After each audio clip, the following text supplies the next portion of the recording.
ಯಾರು ಆಚೆ ಈಚೆ ಹೋಗದಂತೆ ದೇವರನ್ನ ಆರಾಧನೆ ಮಾಡಿಬಿಡುವ, ದೇವರನ್ನ ಆರಾಧನೆ ಮಾಡಿಬಿಡುವ, ದೈವ ಮಂದಿರದಲ್ಲಿ ದೇವರನ್ನ ಆರಾಧಿಸಿಬಿಡುವ, ನಮ್ಮ ಬಂದ ಭಾಷೆಯಲ್ಲಿ ದೇವರನ್ನ ಆರಾಧನೆ ಮಾಡೋಣ.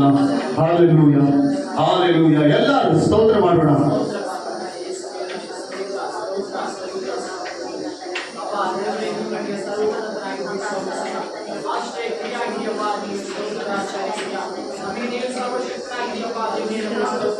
ನಮಗೆ ಆಶ್ರಯ ನೀಡಿರುವುದಿನ ಸ್ತೋತ್ರ. ನಮ್ಮ ಬಂಡೆ ನಮ್ಮ ಕೋಟೆ ನೀನಾಗಿಯಪ್ಪ ನಿನ್ನ ವಾಕ್ಯವನ್ನು ನೆಲೆಸಿದ್ದೇವೆ. ಅದಕ್ಕಾಗಿ ನಿಮಗೆ ಸ್ತೋತ್ರ ಸ್ವಾಮಿ. ಎಲ್ಲವನ್ನು ಕಳೆದುಕೊಂಡಾಗ ಸ್ವಾಮಿ ಹಾಲೆಲೂಯ, ಹಾಲೆಲೂಯ, ಸ್ತೋತ್ರ, ಹಾಲೆಲೂಯ, ಸ್ತೋತ್ರ, ಸ್ತೋತ್ರಪ್ಪ, ಸ್ತೋತ್ರ ರಾಜ, ಪರಿಶುದ್ಧನೇ ಸ್ತೋತ್ರ. ನಡೆಸಪ್ಪ ನಮ್ಮನ್ನು ನಮಗಿಷ್ಟವಾದ ಮಾರ್ಗದಲ್ಲೆಲ್ಲ ಕರ್ತನೆ, ನಿನಗೆ ಸರಿ ತೋರುವ ದಾರಿಯಲ್ಲಿ ನಮ್ಮನ್ನು ನಡೆಸಿ. ಮನುಷ್ಯರಿಗೆ ಇಷ್ಟಕರವಾದ ಮಾರ್ಗದಲ್ಲೆಲ್ಲ ಕರ್ತನೆ, ನಿನಗೆ ಇಷ್ಟಕರವಾದ ಮಾರ್ಗದಲ್ಲಿ ನಮ್ಮನ್ನು ನಡೆಸು. ನಾವು ಎಲ್ಲಿ ಜಾರಿ ಬಿಡದಂತೆ, ಎಲ್ಲಿ ಬಿದ್ದೋಗದಂತೆ ಕರ್ತನೆ, ಎಲ್ಲಿ ನಮ್ಮ ದೇವರೇ ಹೃದಯ ಮಂಕಾಗದಂತೆ ಆತ್ಮೀಯ ಸ್ಥಿತಿಯಲ್ಲಿ ನಮ್ಮನ್ನು ನಡೆಸು. ನಿನಗೆ ಇಷ್ಟಕರವಾದ ಮಾರ್ಗದಲ್ಲಿ ನಮ್ಮನ್ನು ನಡೆಸು. ಹಾಲೆಲೂಯ, ಹಾಲೆಲೂಯ, ಸ್ತೋತ್ರ, ಸ್ತೋತ್ರ. ಎಲ್ಲರೂ ಸ್ತೋತ್ರ ಮಾಡೋಣ. Hallelujah, hallelujah. ಎಲ್ಲರ ಕೃತಜ್ಞತೆಗಳನ್ನು, ಎಲ್ಲರ ಕೃತಜ್ಞತೆಗಳನ್ನು, ಎಲ್ಲರ ಕೃತಜ್ಞತೆಗಳನ್ನು. ಹಾಲೆಲೂಯ. ಕೃತಜ್ಞತೆಯಿಂದ ಈ ಮನಸ್ಸು ಸ್ತುತಿ ಸ್ತೋತ್ರದಿಂದ ಈ ಹೃದಯ. ಕೃತಜ್ಞತೆಯಿಂದ ಈ ಮನಸ್ಸು ಸ್ತುತಿ ಸ್ತೋತ್ರದಿಂದ ಈ ಹೃದಯ.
Soka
ಭಾಗ್ಯವಂತರು ನಿನ್ನಾರಾಧಿಸುವ ನಾವೇ ಧನ್ಯರು ನಿನ್ನ ಸೇವೆ ಮಾಡುವ ನಾವೇ ಧನ್ಯರು ನಿನ್ನಾರಾಧಿಸುವ ನಾವೇ ಧನ್ಯರು. ಎಲ್ಲ ಚಪ್ಪಲಿಗಳು ಆಮೇಲೆ ಹೌದಪ್ಪ ನಾವೇ ಧನ್ಯರು.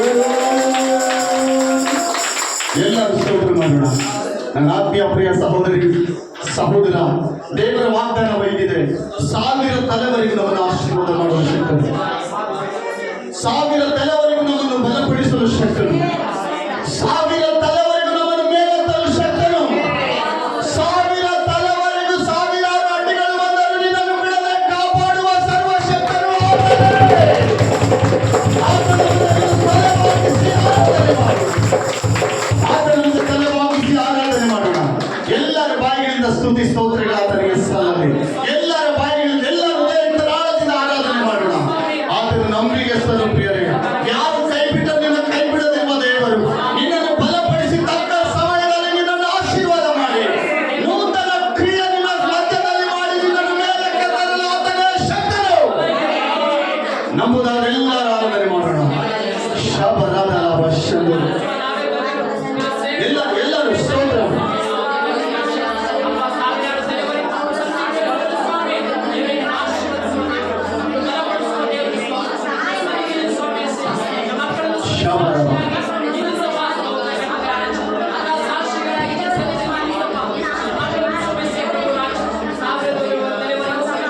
ಎಲ್ಲರೂ ಸ್ತೋತ್ರ ಮಾಡೋಣ.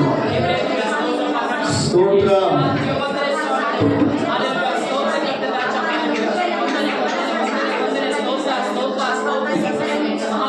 ಸ್ತೋತ್ರ ಸ್ತೋತ್ರ. ಎಲ್ಲರೂ ಬಾಯಿಗೆ ತೆಗೆದು ಎಲ್ಲರೂ ಬಾಯಿಗೆ ತೆಗೆದು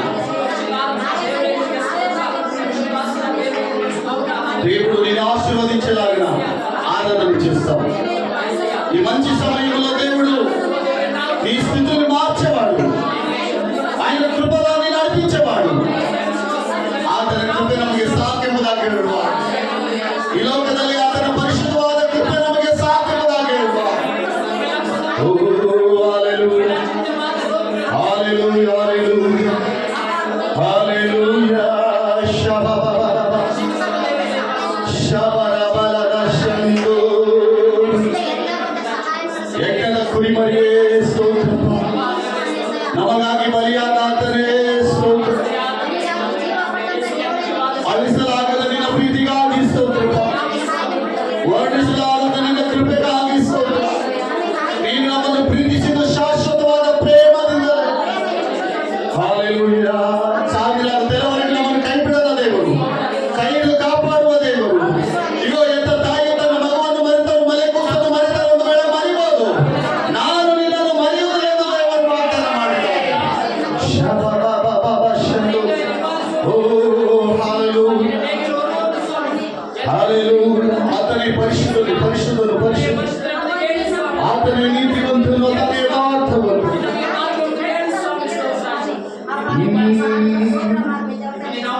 Hallelujah. Hallelujah, hallelujah. Hallelujah. Shabbat. Stotra, stotra, stotra. Stotra అతి పరిశుద్ధుడా స్తుతి నైవేద్యం నీకై అర్పించి కీర్తింతుము. అతి పరిశుద్ధుడా స్తుతి నైవేద్యం నీకై అర్పించి కీర్తింతుము. నీవు నా రాజ్యమై నన్ను జీవించగా, నీవు నా తోడువై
నీవు నా రక్షణ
యేసయ్యా నీ ప్రేమకై వందనాలు, నీ కృపకై స్తోత్రాలు.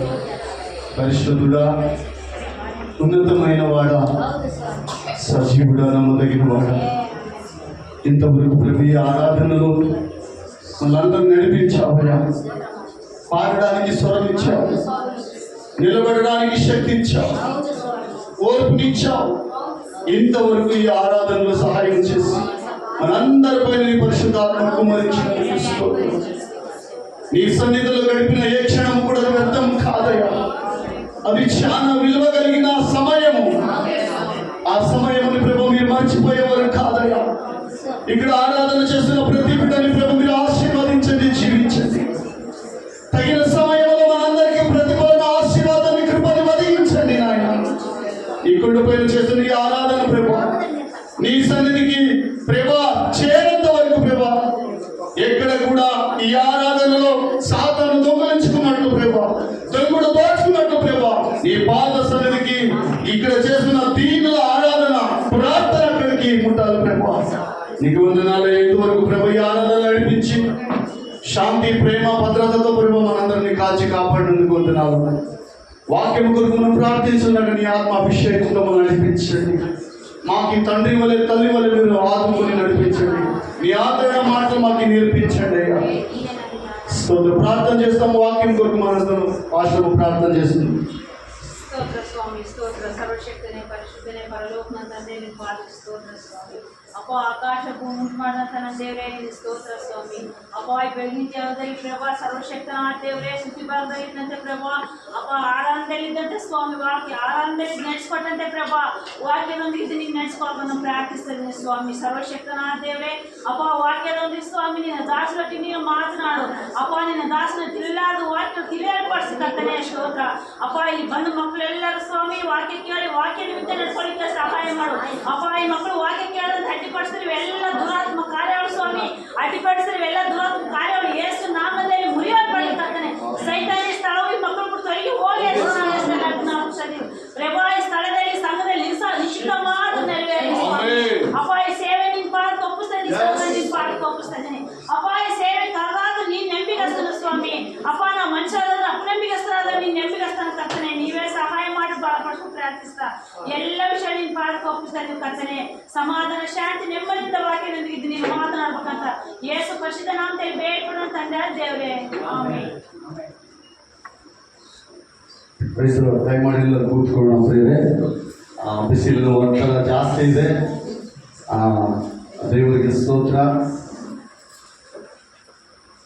ಎಲ್ಲರೂ ಕೂತ್ಕೊಳ್ಳೋಣ. ಓಕೆ, ಶ್ರದ್ಧೆಯಿಂದ ದೇವರ ವಾಕ್ಯವನ್ನು ನಾವು ಸಂಕ್ಷಿಪ್ತವಾಗಿ ದೇವರ ವಾಕ್ಯವನ್ನು ಧ್ಯಾನ ಮಾಡಿದೋಣ. ಎಷ್ಟೊಂದು ಸಂತೋಷವಾಗಿ ಆರಾಧನೆ ಮಾಡಿದ್ರಿ. ಕೆಲವರು ಆಪಾಯಪಟ್ಟಿದ್ದಾರೆ, ಸ್ವಿಚ್ ಆಫ್ ಆಗಿದ್ದಾರೆ ಆರಾಧನೆಯಲ್ಲಿ. ಹಲ್ಲೆಲೂಯಾ. ಕೆಲವರು ಏನಾಗಿದ್ದಾರೆ ಅಂದರೆ ಸ್ವಿಚ್ ಆಫ್ ಆರಾಧನೆಯಲ್ಲಿ. ದೇವರ ವಾಕ್ಯ ಹೇಳ್ತದೆ, ದೇವರ ಸನ್ನಿಧಿಯಲ್ಲಿ ಪೂರ್ಣ ಹೃದಯದಿಂದ, ಪೂರ್ಣ ಬಲದಿಂದ, ಪೂರ್ಣ ಪ್ರಾಣದಿಂದ ಆತನನ್ನು ನಾವು ಆರಾಧನೆ ಮಾಡ್ತೇವೆ. ಹಲ್ಲೆಲೂಯಾ. ಈ ಮುಂಜಾನೆ ಪ್ರಿಯ ಆತ್ಮೀಯರೇ, ಇಲ್ಲಿವರೆಗೂ ನಮ್ಮನ್ನು ಕರ್ತನು ತನ್ನ ಆರಾಧನೆಯಲ್ಲಿ ನಡೆಸಿ ನಮಗೆ ಸಹಾಯ ಮಾಡಿ ಬಲಪಡಿಸಿ ದೇವಾದಿದೇವರು ತನ್ನ ಕೃಪೆಯಲ್ಲಿ ನಮ್ಮನ್ನು ಸ್ಥಿರವಾಗಿ ನಿಲ್ಲಿಸಿದಕ್ಕಾಗಿ ಸ್ತೋತ್ರ. ಮತ್ತು ಈ ಸಮಯದಲ್ಲಿ ನಾವು ದೇವರ ವಾಕ್ಯಕ್ಕೆ ಹೋಗೋಣ. ಯಾರು ಆ ಕಡೆ ಈ ಕಡೆ ಕದಲದೆ ದೇವರ ವಾಕ್ಯವನ್ನು ಸಂಕ್ಷಿಪ್ತವಾಗಿ ಕೇಳೋಣ ಸರ್. ಕೆಲವು ಒಂದು ಹಾಫ್ ಅನ್ ಅವರ್ ಇಲ್ಲ, ಒಂದು 45 ನಿಮಿಷಗಳು ಮಾತ್ರ ನಾನು ವಾಕ್ಯ ತೆಗೆದುಕೊಳ್ಳೋದು. ತದನಂತರ ಈ ಬಿಸಿಲು ವಾತಾವರಣ ಜಾಸ್ತಿ ಇರುವುದರಿಂದ ಬೇಗನೆ ಇದನ್ನು ಮುಗಿಸ್ಕೊಳ್ಳೋಣ. ಬೇಗನೆ ನಾವು ದೇವರ ವಾಕ್ಯಕ್ಕೆ ಹೋಗೋಣ. ನೀವೆಲ್ಲರೂ ಸಂಸಿದ್ಧರಾಗಿದ್ದೀರಿ ಎಂಬುದಾಗಿ ನಾನು ನಂಬ್ತಾ ಇದ್ದೀನಿ. ಹಲ್ಲೆಲೂಯಾ. ಎಲ್ಲರೂ ಅಲ್ಲಿ ಹೇಳಿದ್ರೆ ಮಾತ್ರ ದೇವರ ವಾಕ್ಯಕ್ಕೆ ಹೋಗೋಣ. ಇದ್ರೆ ಮತ್ತೊಂದ್ಸಲ ನೆಕ್ಸ್ಟ್ ಆರಾಧನೆ ಮಾಡೋಣ. ಈ ಬಿಸಿಲಲ್ಲಿ ನೀವೆಲ್ಲರೂ ಬೇಗನೆ ಆರಾಧನೆ ಹೇಳಿದ್ರೆ ನೀವೆಲ್ಲರೂ ಹೇಳ್ಬೇಕು. ನಾನು ಹಲ್ಲೆಲೂಯಾ ಅಂದಾಗ ಕರೆಕ್ಟಾಗಿ ನೀವು ಆರಾಧನೆ ಹಲ್ಲೆಲೂಯಾ ಹೇಳಿದ್ರೆ ಮಾತ್ರ ನಮ್ಮ ಮತ್ತೆ ಅಲ್ಲಿಂದ ವಾಕ್ಯ ಮುಂದುವರಿಸ್ತೀವಿ. ಅದಕ್ಕೆ ನಿಮ್ಮಲ್ಲಿ ಒಬ್ಬರು ಹೇಳಿದ್ರೆ ಅಂದ್ರೆ ಮತ್ತೆ ಹಿಂದಕ್ಕೆ ಬಂದ್ಬಿಡ್ತು. ನಾವು ಫಸ್ಟ್ಲಿಂದ ಮತ್ತೆ ವಾಕ್ಯ ಪ್ರಾರಂಭ. ಓಕೆನಾ? ಇದೊಂದು ಷರತ್ತು ನಮಗೆ. ನೀವೆಲ್ಲರೂ ಕರೆಕ್ಟಾಗಿ ಆನ್ಸರ್ ಹೇಳ್ಬೇಕು. ಹಲ್ಲೆಲೂಯಾ. ಎದಕ್ಕಾಗಿ ಹಲ್ಲೆಲೂಯಾ? ನೀವು ಹಿಂದಕ್ಕೆ ವಾಕ್ಯ ಹೋಗ್ಬಾರ್ದಂತ ಈ ಹಲ್ಲೆಲೂಯಾ. ಹೌದಲ್ಲ ಪ್ರೇರೆ? ಓಕೆ, ಈ ದಿನ ನಾವು ದೇವರ ವಾಕ್ಯ ನೋಡೋ ಪ್ರೇರೆ. ದೇವರು ನಮ್ಮನ್ನು ಒಬ್ಬ ತಂದೆಯಂತೆ ಆತನು ಪ್ರೀತಿಸುವ ದೇವಾದಿ ದೇವರು. ನಮ್ಮ ಕುಟುಂಬವು ಗಮನಿಸಿದರೆ ನಮ್ಮ ಕುಟುಂಬವು ದೇವರಿಗೆ ಸಮರ್ಪಕವಾದಂಥ ಕುಟುಂಬವು ಆಗಿ ನಾವು ನಡಿಬೇಕು. ಹೇಳಿದ್ರೆ ಎಲ್ಲ ಹೇಳಿ, ನಮ್ಮ ಕುಟುಂಬವು ದೇವರಿಗೆ ಸಂಬಂಧಪಟ್ಟ ಕುಟುಂಬದ ಹಾಗೆ ನಾವು ನಡಿಬೇಕು. ಇದು ದೇವರ ಆಯೋಜಿಸಿದಂಥ ಯೋಜನೆ, ದೇವರಿಗೆ ಇಷ್ಟಕರವಾದಂಥ ಕಾರ್ಯ. ಹಾಗೆ ದೇವರು ನಮ್ಮನ್ನು ಅನೇಕ ಸಾರಿ ನಮ್ಮನ್ನು ಕದಲಿಸುವಾಗ, ನಮ್ಮನ್ನು ಸಂಧಿಸುವಾಗ, ಮಗನೇ ಮಗಳೇ ಎಂದು ಸಂಧಿಸುವಾಗ ಅನೇಕ ವರ್ತಿ ನಾವು ಕಿವಿಗಳನ್ನು ಮುಚ್ಚಿಕೊಂಡಿದ್ದೀವಿ. ಹಾಗೆ ಅದನ್ನು ದೇವರು ಯಾವುದೇ ಲೆಕ್ಕವಿಲ್ಲದಂತೆ ಮತ್ತೆ ನಮ್ಮನ್ನು ಕುಮಾರರೇ, ಮಗನೇ, ಮಗಳೇ ಎಂಬುದಾಗಿ ಕರೀತಾ ಇದ್ದಾರೆ. ಕಾರಣ ನಾವೆಲ್ಲರೂ ದೇವರ ಕುಟುಂಬವಾಗಿದ್ದೀವಿ. ನಾವೆಲ್ಲರೂ ಏನಾಗಿದ್ದೀವಿ? ದೇವರ ಕುಟುಂಬವಾದ್ದರಿಂದ ಆತನು ತಿರುಗಿ ನಮ್ಮನ್ನು ಮತ್ತೆ ಕರೀತಾ ಇದ್ದಾನೆ. ಏನಕ್ಕಾಗಿ ಕರೀತಾ ಇದ್ದಾನೆ? ದೇವರ ವಾಕ್ಯದಲ್ಲಿ ನಾವು ನೋಡಿಕೊಳ್ಳೋಣ. ನಿಮ್ಮ ಬಳಿಯಲ್ಲಿ ಸತ್ಯವೇದ ಇರುವುದಾದರೆ ಜ್ಞಾನೋಕ್ತಿಗಳ ಬರೆದ ಪುಸ್ತಕ 1ನೇ ಅಧ್ಯಾಯ 8ನೇ ವಚನ. ಈ ದಿನ ಯಾರಾದರೂ ಈ ವಾಕ್ಯಗಳನ್ನು ನಾವು ಧ್ಯಾನ ಮಾಡಿಕೊಳ್ಳೋಣ. ಮಗನೇ, ನಿನ್ನ ತಂದೆಯ ಉಪದೇಶವನ್ನು ಕೇಳು, ನಿನ್ನ ತಾಯಿ ಬೋಧನೆಯನ್ನು ತೊರೆಯಬೇಡ. ಹೋದ್ರಿ 4:1-8-9 ಮಗನೇ, ಏನಂತ? ಮಗನೇ, ನಿನ್ನ ತಂದೆಯ ಉಪದೇಶವನ್ನು ಕೇಳು, ನಿನ್ನ ತಂದೆಯ ಉಪದೇಶವನ್ನು ಕೇಳು, ನಿನ್ನ ತಾಯಿಯ ಬೋಧನೆಯನ್ನು ತೊರೆಯಬೇಡ, ನಿನ್ನ ತಾಯಿಯ ಬೋಧನೆಯನ್ನು ತೊರೆಯಬೇಡ. ಅವು ನಿನ್ನ ತಲೆಗೆ ಅಂದದ ಪುಷ್ಟಿ ಕಿರೀಟ, ಅವು ನಿನ್ನ ತಲೆಗೆ ಅಂದದ ಪುಷ್ಟಿ ಕಿರೀಟ, ಕೊರಳಿಗೆ ಹಾರ. ಕೊರಳಿಗೆ ಆಹಾರ. ದೇವರ ವಾಕ್ಯದಲ್ಲಿ ನಾವು ನೋಡುವಾಗ ನನ್ನ ಪ್ರಿಯ ಆತ್ಮೀಯರೇ, ಆತನು ಮಗನೇ ಎಂಬುದಾಗಿ ನಮ್ಮನ್ನು ಕರೀತಾ ಇದ್ದಾನೆ. ಮಗನೇ ಅಂದ್ರೆ ಅದರ ಅರ್ಥ ಏನು? ನಮಗೊಬ್ಬ ತಂದೆ ಇದ್ದಾನೆ. ನಮಗಿಲ್ಲಿರುವ ಪ್ರತಿಯೊಬ್ಬರಿಗೆ ನಮಗೆ ತಂದೆ ಇದ್ದಾನೆ. ಇಲ್ಲಿರುವ ನಮ್ಮೆಲ್ಲರಿಗೂ ತಾಯಿಯಂತೆ ಆತನು ನಮ್ಮನ್ನು ಕರಿತಿರುವುದನ್ನು ನಾವು ನೋಡ್ತಾ ಇದ್ದೀವಿ. ಆತ ನಮ್ಮನ್ನು ಸಂಧಿಸಿರುವುದನ್ನು ನೋಡ್ತಾ ಇದ್ದೀವಿ. ಏನಂತ? ದೇವರ ವಾಕ್ಯ ಕೇಳುವುದರಿಂದ ನಮಗೆ ಮೇಲಾಗ್ತದ ಕೀಳಾಗ್ತದ ಪ್ರೇರಣೆ? ದೇವರ ವಾಕ್ಯ ಸ್ಪಷ್ಟವಾಗಿ ಬರೆಯಲ್ಪಟ್ಟಿದೆ. ನೀನು ದೇವರ ವಾಕ್ಯ ಕೇಳುವುದರಿಂದ ನಿನಗೆ ಮೇಲಾಗ್ತದೆ, ನೀನು ಬಾಳುವೆ, ನಿನಗೆ ಆಶೀರ್ವಾದ ಬರ್ತದೆ, ನಿನ್ನ ಕೊರಳಿಗೆ ಅದು ಆಹಾರವಾಗಿರ್ತದೆ ದೇವರ ವಾಕ್ಯ. ನೆಕ್ಸ್ಟು ದೇವರ ವಾಕ್ಯ ನಾವು ಕೆಳಗಡೆ ಬಂದ್ರೆ ತಂದೆ ತಾಯಿಗಳಿಗೆ ಅಲ್ಲಿಗೆ ಬರ್ಬೇಕಾಗ್ತದೆ. ನಾವು ಎಲ್ಲಿಗೆ ಬರ್ಬೇಕಾಗ್ತದೆ ಹೇಳ್ರಿ? ತಂದೆ ತಾಯಿಗಳು. ತಂದೆ ತಾಯಿಗಳು ಅಂದ್ರೆ ಏನು? ದೇವರ ದೃಷ್ಟಿಯಲ್ಲಿ ಬಹಳ ಮಾನ್ಯವಾದದ್ದು. ಒಂದು ಕುಟುಂಬ ಅಂದ್ರೆ ಬಹಳ ಪ್ರಿಯವಾದದ್ದು. ದೇವರು ಆದಿಯಲ್ಲಿ ದೇವರು ಒಂದು ಕುಟುಂಬವಾಗಿ ಆದಮವನ್ನು ಜೋಡಿಸಿದ್ದಾನೆ, ಕರೆದಿದ್ದಾನೆ, ಒಂದು ಕುಟುಂಬವಾಗಿ ಆಶೀರ್ವಾದ ಮಾಡಿದ್ದಾನೆ, ಅವರಿಗೆ ಸಂತಾನ ಕೊಟ್ಟಿದ್ದಾನೆ, ಮಕ್ಕಳನ್ನು ಕೊಟ್ಟಿದ್ದಾನೆ.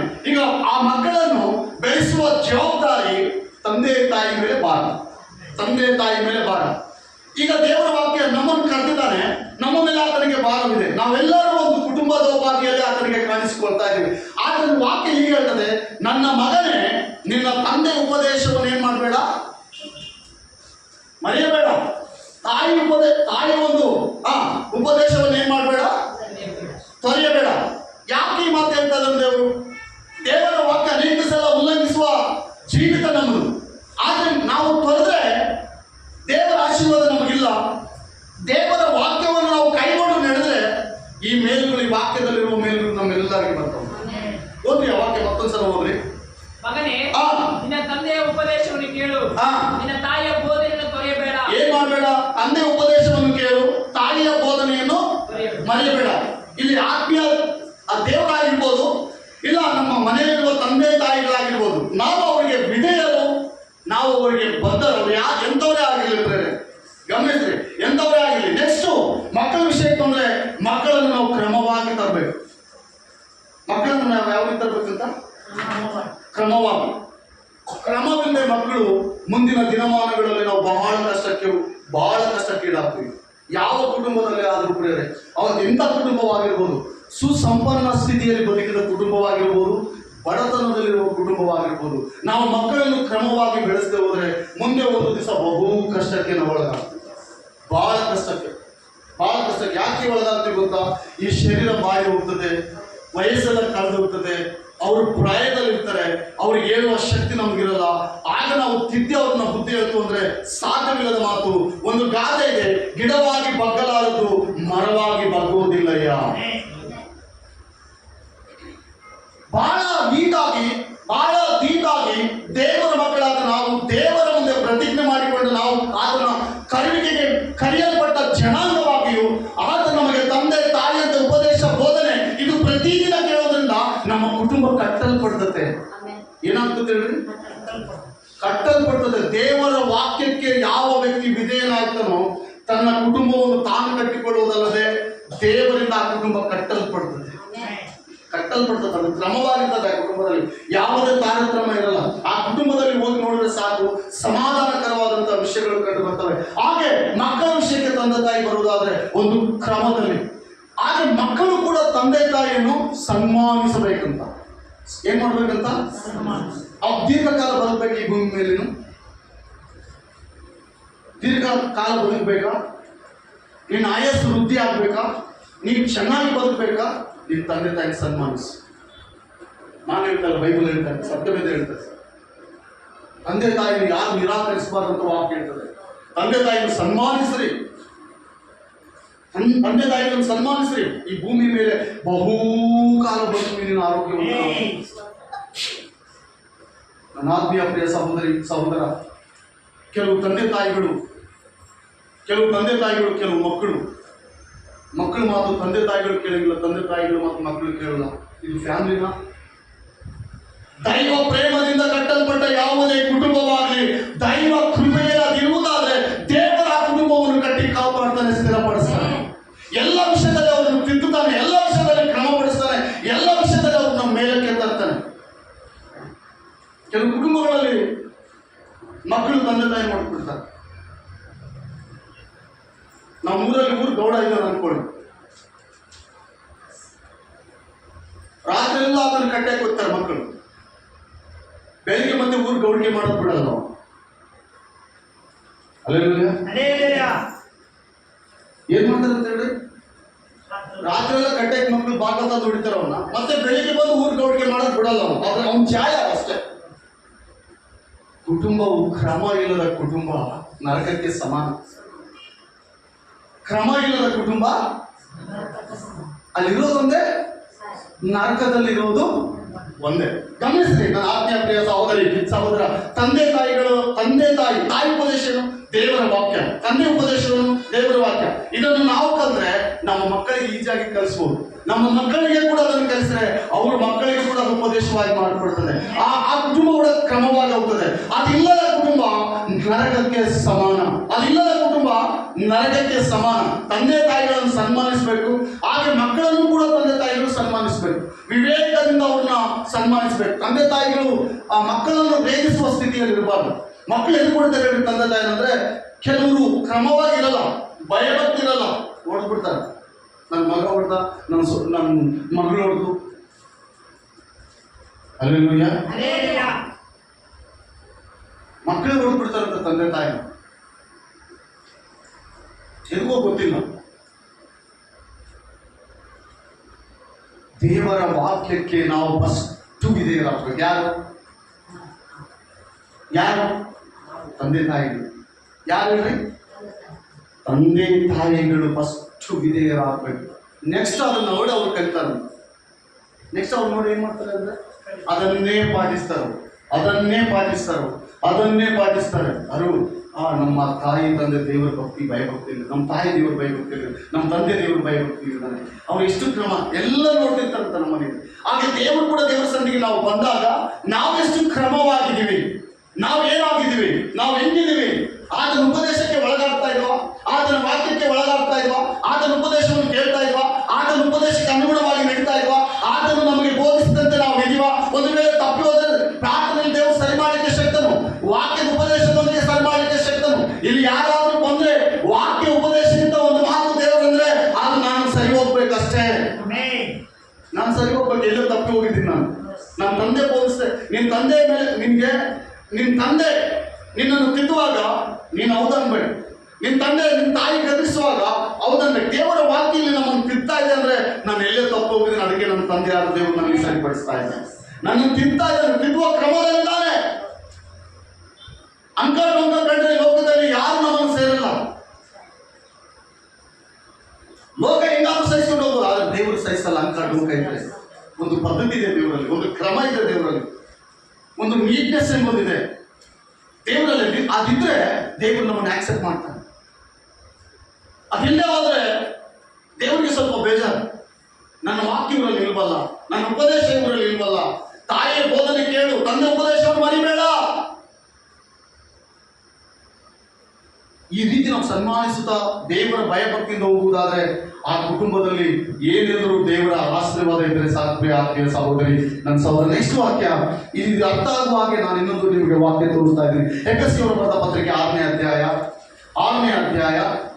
1, 2, 3. ಎಫೆಸಿಯವರು ಬರೆದ ಪತ್ರಿಕೆ 6ನೇ ಅಧ್ಯಾಯ 1, 2, 3. ಮಕ್ಕಳೇ, ನೀವು ಕರ್ತನಲ್ಲಿರುವವರಿಗೆ ತಕ್ಕ ಹಾಗೆ ನಿಮ್ಮ ತಂದೆ ತಾಯಿಗಳ ಮಾತನ್ನು ಕೇಳಬೇಕು. ಏನ್ ಮಾಡ್ಬೇಕಂತ? ಎಷ್ಟು ಜನ ಇಲ್ಲಿ ಮಕ್ಕಳಿದ್ರು? ಕೈ ಎತ್ತು.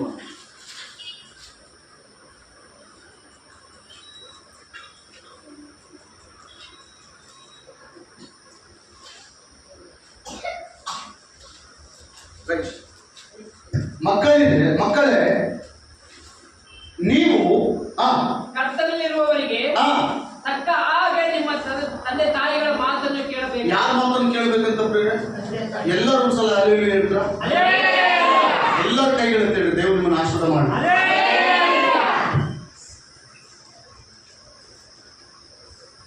ಯಾರ ಮಾತಿಗೆ ವಿಧೇಯರಾಗಬೇಕಂತ? ಎದಕ್ಕಾಗಿ ಹೇಳ್ರಿ? ಬಾಳ್ಬೇಕಾ?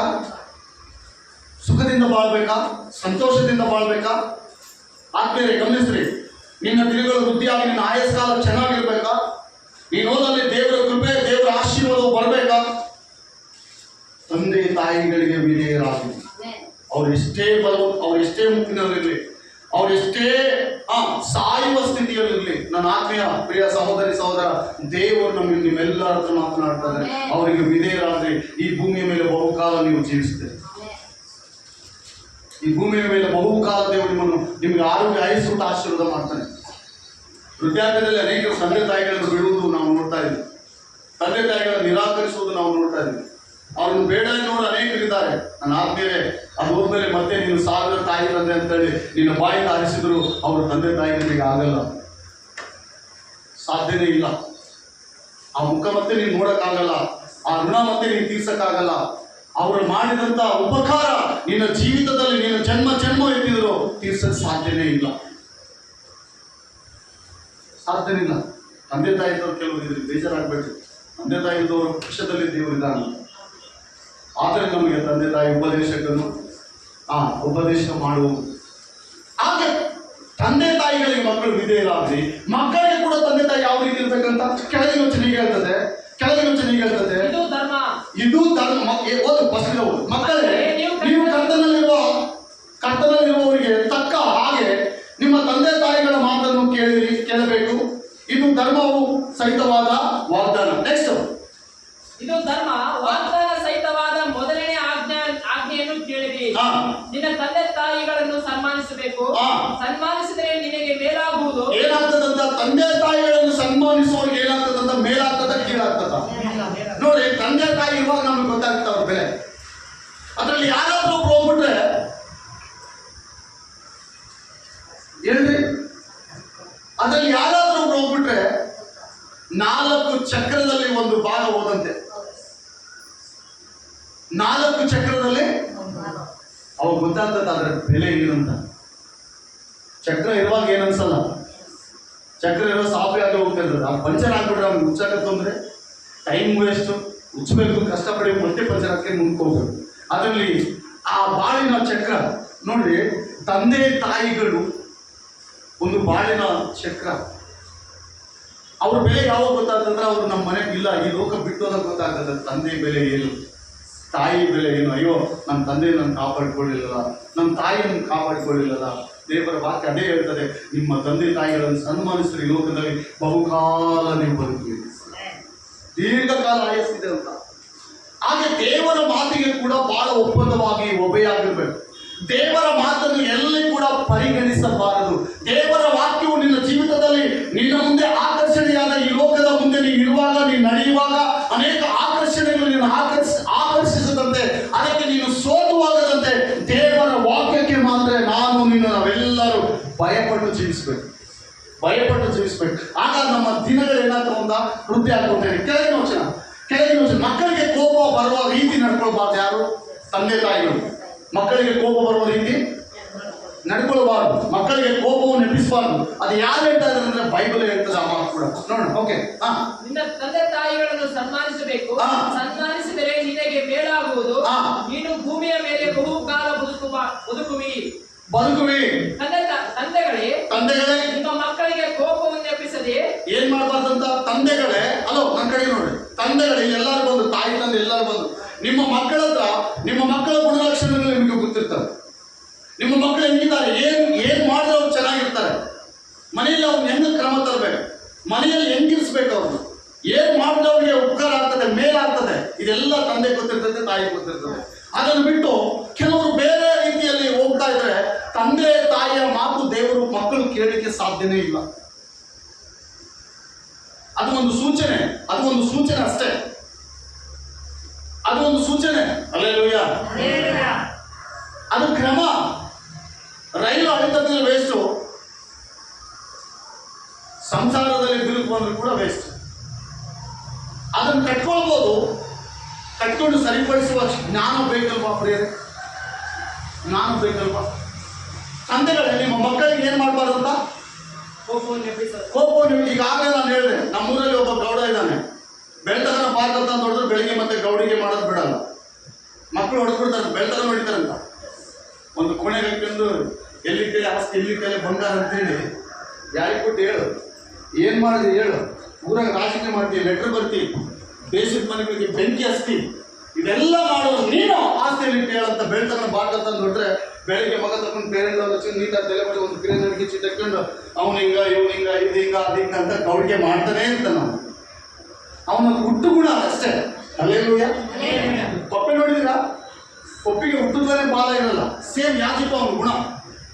ರಾಜಕೀಯ ಮಾಡೋದು ಬಿಡಲ್ಲ. ಮನೆಗೇನು ನೆತ್ತರಿ ಮಾಡಿರ್ತಾರೆ, ಬೆಳ್ತಗನ ಹೋಳಿಗೆ ಮಾಡಿ ಹಾಕಿರ್ತಾರೆ ಅವನು.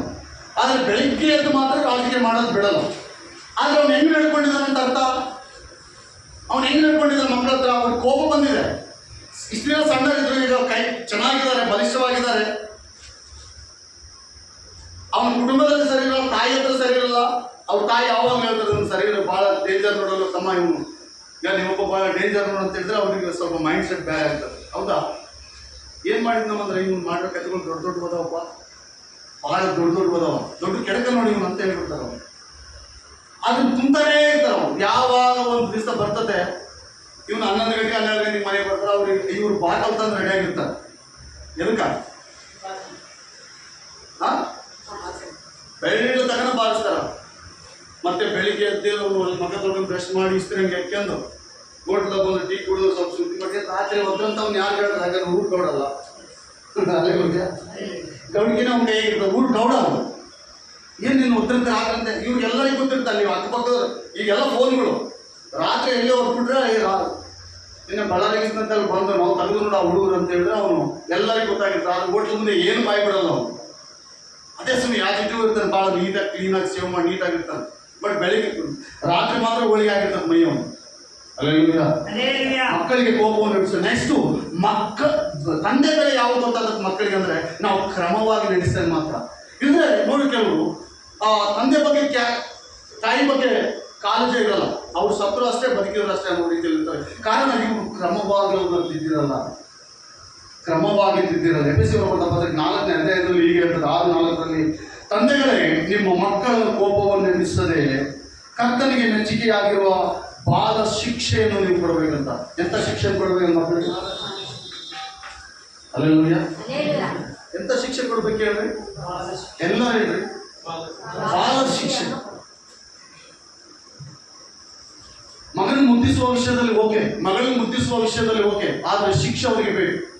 ಬೈಬಲ್ ಹೇಳ್ತದೆ, ಶಿಕ್ಷಿಸದೆ ಬಿಟ್ಟರೆ ಮಗನು ತಂದೆಗೆ ಶತ್ರು ಆಗ್ತಾನೆ. ಮಗನಾದಷ್ಟೇ, ಮಗನಾದಷ್ಟೇ. ವ್ಯರ್ಥ ಹಿಡಿಯದ ಪಿತನು ಪುತ್ರನಿಗೆ ಶತ್ರು ಅಂತ ಬೈಬಲ್ ಹೇಳ್ತದೆ. ನಾನು ನೀವು ಹೇಳಿ.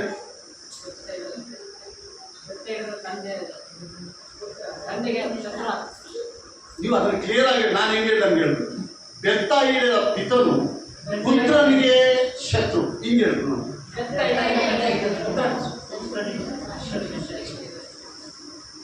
ಇನ್ನೊಂದ್ಸಲ ಹೇಳಿ, ಸಂಪಂಗಪ್ಪನ ಮಗ ಮತ್ತೆ ಸಂಪಂಗಪ್ಪ ಅಂತ ಹೇಳಿ. ನೀವೆಲ್ಲ ವ್ಯರ್ಥ ಹಿಡಿದ ಪಿತನು ಪುತ್ರನಿಗೆ ಶತ್ರು.